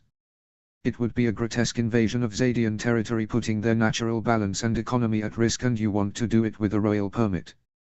That, of course, would show the human kingdoms give a fuck about another land's autonomy. That would be ground enough for a new war. The fault would fall on the offending monarchy, and the lords you all would rise with and for power. Tell me, how is that not conspiracy and a coup play? No one answers. Bullseye. Leave, says Anya, her tone dangerous. Setith, if you would do me the favor of escorting these so-called gentlemen out of my sight and out of my kingdom. Call the guards and make sure every single one is gone before dinner. She watches the horrified faces. You can use force if needed, and talking directly to them, she adds. If I ever see your faces again in my kingdom, you'll regret every decision you ever made in your lives. When the door finally closes behind the last lord and the footsteps in the hallway fade, the 3 royals inside the library release a collective sigh of relief. Anya takes 2 steps back and collapses into her chair. Ezran puts his back to the wall and slides to the floor, and Callum grabs onto the bookshelf to remain standing. Remind me no to do that ever again, says Anya with a tired voice. Next time I'll just send some of my friends their way and that's it, he says, massaging his temples. What friends, Ez? You know the ones. Sharp teeth, big claws, he hears chuckles. No one would suspect. Maybe Callum kinda agrees. But talking about suspicions, I should get back to Rayla. She must be wondering why the Queen kidnapped us both, and it's close to feeding time again. Got to go fulfill fatherly duties. He stands tall, fixes his clothes, and walks to the door. See you both at dinner, and with that he leaves. Ezran stands up a few heartbeats later and sits on the love seat in front of the chimney. It was a warm season in Duran, so the fire wasn't lit. I owe you a bottle of cider, he says to break the thin ice that had started to form. Anya looks at him, judging. You had to go for my favorite brew, didn't you? Saw my chance, he says, unapologetic. I'll ask Claudia to ask her mother in Delbar to send a crate. Wait, You are telling me that you won't even look into your royal cellar. No need to look because I know I won't find it, he explains. Only Zadie and Berry brews back in Catullus Castle. Damn, you are spoiled, she laughs. I prefer to call it good elf-human relations. He turns to face her. During my last birthday, all elven guests brought crates as a gift. Is that a complaint? Oh no. Far from it. There's still 2 cold brews I need to taste. They laugh and fall into a comfortable silence. I'm still looking, so you know, he says a few minutes later. Any luck? None so far, but I confess I stopped for a while after learning of Lady Evelyn Briar of Duran. Yeah, about that. You don't need to say or explain anything, he interrupts good-naturedly. You did tell me you would seize your chance. You were fine with it, she asks, incredulity in her voice. Fine. Far from it. But it was your decision and all I could do was respect it. Ezran sighs. And I've met her. You have? When? At one of your birthdays some years ago, he explains. I couldn't even be mad at your choice when I found out. I like her. Fine lady. If anyone, I'm happy it was her. Anya rolls her eyes at him. So much drama. You can stop now, you very well know we broke up. I do. Won't say I'm sorry for you. Cause I'm not. He dodges a book. Wow, so much violence, he laughs. You done? She stretches and stands to then sit beside Ezran in front of the chimney. To be honest, I still don't see how this, she points back and forth between them, could work. No matter how much I would like it to. I'm working on it, he answers, facing her. I'll let you know as soon as I find out. You have time, she adds. After Evelyn, my counsel hasn't insisted on the topic. They think I'm heartbroken. You mean you are not? Not for her, she says, looking directly at him with a sad smile. Ezran takes one of her hands and holds tight. They fall into a comfortable silence again. This time Anya is the one who breaks it. I never said the words to her, she says, loud enough for Ezran to hear. I told myself I was waiting for the right moment, but I was just fooling myself. I hurt her, Ez. She deserved better than someone who couldn't fall in love with her. She leans into him. Tell me the truth, am I hurting you as well? The same way I'm most likely hurting you, he answers. She groans. We are 2 big idiots, aren't we? Yes, we are. That's why I'm going to ask this, out of idiocy. Ezran takes her chin gently and to make her look at him. The look on his face is tender. Can I assume those 3 words are still mine? Yes, you can, she answers. But I'm still not saying them. It's up to you, no. My hands are tied on this and you know it. Ezran avoids Anya's eyes and lets her go. He stands up and fixes the mess of books Callum's punch made. I'm starting to think mine might be tied as well, he confesses. I'm running out of options. He looks at her. I'm thinking, he hesitates. What is it? I'm thinking about asking Callum for help. Are you gonna ask him to take the throne? She asks seriously. I don't know, he answers. If I explain everything to him, he will come to the conclusion himself. I don't want to ask this of him, but it may come to be the only solution. And at the same time I know Callum doesn't want this. Rayla doesn't want this. But I also know that they would do it for me. And maybe they would resent it later and... Shit. I don't know. You are confused, she says softly. Heck yes, I'm confused, he says, going back to sit next to her, hunched forward, head on his hands. There is only one thing keeping me sane, and it may sound cheesy as fuck and like an overused line, but it's you. You are keeping me sane. And that's because the only thing clear and true in all this mess is that I'm still madly in love with you. Anya moves to hug him, her head cradled under his chin. He hugs her back. Anya, can I kiss you? The answer comes in the form of Anya giving that kiss. He kisses back immediately. They were so focused on each other that they missed the knocking on the door. // Corvus knocks twice before letting himself in. The library was well illuminated by the bright orange sunset, so he couldn't have been able to not see what he saw. Your ma, he loses his voice due to the surprise. There, on the love seat in front of the chimney, working Ezran and Queen Anya in a lip lock. His surprised state lasts only for a few seconds. He closes the door, loud. He hears startled voices inside the room and knows the young king and queen are no longer in a compromising position. He schools his face, counts to 10, and knocks again. Twice. Only when he hears the queen's voice allowing him entrance does he open the door. Your Majesties, he bows. Sorry to interrupt, but I'm to retrieve you both for dinner. He stands straight. Everyone is waiting at the inner rose garden. Thanks, Corphus. We'll go with you now. Anya takes the lead with Ezran walking beside her. Corphus falls behind 3 steps as is his usual spot, covering his king's back. With the information he now possessed, he notices things he had ignored before. The easygoing smiles. The spark in their eyes. The short distance between them bordering on improper for 2 people not even courting. The way their hands would sometimes casually touch. How Ezran seemed to forget about the world around him, his entire focus on Anya. How Anya seemed to forget about the world around her, her entire focus on Ezran. And he now realizes, all that had been going on for years. What he saw was no sudden impulse. What he saw was no recent development. What he saw was not just a moment of lust. They are in love, he reasons. A king and queen from different kingdoms are in love. But can't be together in public. He doesn't knows that much about politics, but his wife does. He needed to talk with Opalai first thing upon their return. He wanted his king happy, and if Queen Anya makes him happy he was willing to do whatever in his power. His job was first and foremost to protect his king. And that, of course, included his heart. To be continued. Chapter 2, Catullus. Notes. See the end of the chapter for notes. Chapter text. Chapter 2, Catullus. Everything in Catullus was perfect and Ezran couldn't be happier. His family in full was in the castle after what felt like an eternity. His niece and nephew, at 3 months of age, were the cutest jelly tarts. Sorry, I was the jelly, Aiden was the tart. His brother and Rayla had decided to stay put until the baby's 2nd year, age when it would be easier for them to go back to the road. Opalai and Corphus were always with him during official kingly business. The only help he felt he needed if he was honest. Opalai was his trusted faithful advisor and Corphus was his shadow, though the official job description was personal guard. In reality, he considered them both like part of the family. Talking about Corphus, he had been acting weird since they got back from Duran.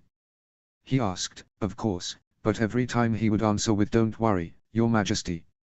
It's nothing." Yeah, like hell it was. Anyways, Corphus would tell him when he felt ready. Of that Ezran was sure. The king walks to the window, bait held firmly in his arms, and looks at the 2 groups training in the barracks. Aunt Amaya was making her soldiers run in full battle armor.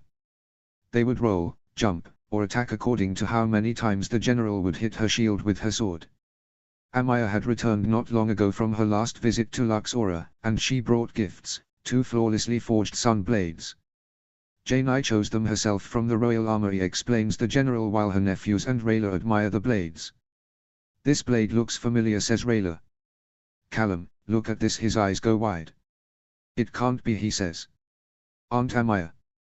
Did the queen told you something about this? Glad you asked, she signs. That is Aiden's blade. He had no family, so Janai thought appropriate that your son inherited not only his name but his blade. Both parents' eyes fill with tears. Yeah, fell's appropriate, agrees Rayla. Callum nods solemnly. Though sorry, I will get jealous when she learns her brother has such a special blade, she jokes. Even when she learns her blade belonged to late Queen Kassa. Their surprised exclamation could be heard in the whole castle. A different noise catches Ezran's attention. He opens his window to be able to look more to the right. He chuckles at the scene. Soren was training the new guard recruits. They were all boys and girls on the young side, 16 or 17-year-olds, and they were all spread around the floor trying to catch their breaths after Soren kicked their collective asses. He was saying something to them. Ezran couldn't hear him, of course, but he could bet it was something on the lines of, if you can't even beat me, who can't stand without a cane, do you really think you can protect the people? You really think you can protect the crown? Not in my watch. He was cool, Ezran had to admit it, or he would be if Claudia hadn't appeared right then and there to start fuzzing about him. He could see his pout as Claudia dragged him to sit on a bench while scolding him. He was sure that the recruits would have laughed if they weren't so tired. Ezran keeps on watching the siblings' interaction, his focus now on Claudia. When everything was said and done after the war, she had sworn black magic off her life. But even so, she had never given up about finding a cure for Soren. She ended up spending so much time in the library that Ezran offered her to be in charge of its administration. Not many people come in here and I've realized that the book compendium and cataloging is way outdated. Interested in the job? It would give you access to all the information available without asking for my permission to access books under lock and key. She accepted without a second thought and Ezran had to admit that he hadn't seen her as happy in a long time. This could be Catullus' golden age, Bait he says. Having so many good people working with me, human-elf relations improving day by day, and the tour starting next week. Nothing can ruin this, Bait. Yes, everything in Catullus was perfect and Ezran couldn't be happier. Except, he could. /////. 2 months ago. Duran. Everything was packed and ready for their departure. They had spent 2 weeks in Duran waiting for the babies to be 1 month old, age both Farah and Zailra deemed appropriate for the to travel. I can't believe you didn't bring a carriage, says Anya, looking at one of her drivers hooking up the horses. Babies, even if Raylas, can't travel on horseback. Yes, I know. I know. Rayla already chewed me up and spit me out about the fact. She even said I'm under probation about being their godfather. He side-eyes the woman standing at his side. You are obviously the favorite here. Of course I am, she says with a cheeky grin. She then moves closer to him and makes a show about whispering in his ear with a sultry voice. Good thing you know who my favorite is, right? She steps back and winks. Ezran is glad his darker complexion hides the blush he knows is creeping up his neck and his face. Because her comment and tone just made him think about their time together during this whole visit. Walks in the garden, meals with his family, a couple political discussions, leisure time with the twins, and then the time not spent in public. Kisses were shared in dark corners, behind half-closed doors, at the shade of a hidden tree in the gardens, inside empty rooms with comfortable beds, but even if hands and lips freely wandered, and clothes were sometimes shed, they never crossed that final line. Though they were close too many times. Ezran told her time and time again that he loved her, that he would find the way, and that he understood if she couldn't wait. That it would hurt, but he would survive if he saw her happy. After all, he knew they were running on borrowed time.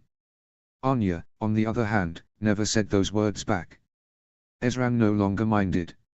Maybe she wasn't saying them, but her actions spoke more than words would ever do. He knew those 3 little yet big words were his. Louise, she calls her driver. Be careful there. Apologies, Your Majesty, he calls back. This piece was just polished and it slipped my fingers. Still, be careful. We want you back in one piece. He smiles gratefully and goes back to work. Anya motions Ezran to follow her. Louise is my best driver, she says. He has served my family for many years. You are in good hands. I appreciate that. And of course, we will welcome him at the castle until he is ready to come back. For that, I would like to send 2 guards of my own. For his protection on the way back. Of course Ezran agrees. I think we can accommodate them. Rayla and Callum will surely appreciate the extra security. They turn into a dark corner and stop. Anya takes his hand and pulls him closer to the wall and behind a tall bush where it was darker. Less chances to be seen. So, are you going to miss me, she says, putting her hands on his chest and slowly moving her arms around his neck. He returns the embrace by circling her with his arms and hugging her close. Miss you. Anya, not a day has gone by without me missing you. Her hands start playing with his hair. Promise me you will write. But not those I've gotten this last year, only about official business and treaties. I want something only you could say to me. She brings his head down, foreheads touching. And you will write back. I may start writing something now so you have something to read when you get home. Ezran chuckles. And I'm the dog. She leans in until her lips are grazing his. Yes, Ezran, she whispers. You are still the dork. They kiss softly, moving slowly against each other. They knew their time was limited and they intended to get the best of it. Ezran, someone calls, making them cut their kiss short. Ez. We are ready to go. It's Callum, he whispers. I have to go. I know, she says. We both do. They separate, still hidden. Anya cleans the lipstick from his lips. He catches her hand and kisses her palm. I love you, he says one last time. I know, she answers. 20 minutes later he is inside the carriage holding a sleeping Sarai. Rayla is front of him and holding Aiden, who refuses to sleep, and Callum next to her is closing the door. Ezran looks out the window, his eyes finding Anya. Thanks for everything. Safe travels, she says, waving goodbye as the carriage starts to move at General Amir's order to move. Still looking out the window until he can see her no more, Ezran feels like he is leaving his heart behind. / Catullus present time. Ezran enters his private study and locks the door. Callum would say it's an unnecessary precaution as no one, not even him, is allowed in there without Ezran's direct authorization and always in his presence. But he still locks because one never knows. He deposits bait over his pillow nest on the windowsill and goes sit at his desk. He glances at his friend and sighs. He was getting old. He didn't glow as he used to, and when he did the colors weren't as bright. He wondered how much longer he would have him around and if it would be long enough for him to see him married to Anya, or to just see him married in any case. He lets Bate sleep in peace and turns to check his mail. He puts down all his messages and starts with all high-priority ones waiting for him. Only two this time. The first one comes from Evnir. Apparently they were having problems with bandits on the roads, humans, and wanted travelers to take precautions. He writes a reply, not urgent, and a message for Opali so she can send for a public announcement. The second urgent message came from Neolandia. The new prince, third in line for the throne, was born a week ago and Prince Kasef. Really, he massages his temples. Well, let's hope he doesn't make the same mistakes he keeps on reading and doesn't like what is written in the piece of parchment. He has the urge to rip the paper to pieces, but thinks better about it. I'll let Callum and Rayla handle this one. After all, a betrothal proposition between new Prince Kasef and Princess Sarai should be handled by their parents. Deep down he feels sorry for the poor bastard who suggested the idea. That done, he moves to the pile that really interests him. The messages from Duran. These ones are marked private and Crowmaster makes sure no one can see who they are from. But Ez knows. Anya. They have been doing this for the last 2 months. Love letters, back and forth, though Anya never writes those 3 words. He opens the new message, eager to read, and notices something is not right. The message is short, for starters, penmanship is a bit messy and there are what he can only recognize as tear stains. When he reads his breath catches, but not in a good way. Evelyn is back. Council pressure. Don't know how long I can fool them. Time in running out. Please hurry. Anya. Fuck is the only thing he can think to say. He throws the message into the chimney and starts the fire. Ezran sits on the floor, watching the paper burn, trying to come up with something. With anything. Nothing. He sighs, defeated, realizing he'll have to use his last resort. Callum. / It's open. You really need to ask who is it, before inviting anyone in, Callum says, Ezran closing and locking Callum's workshop door.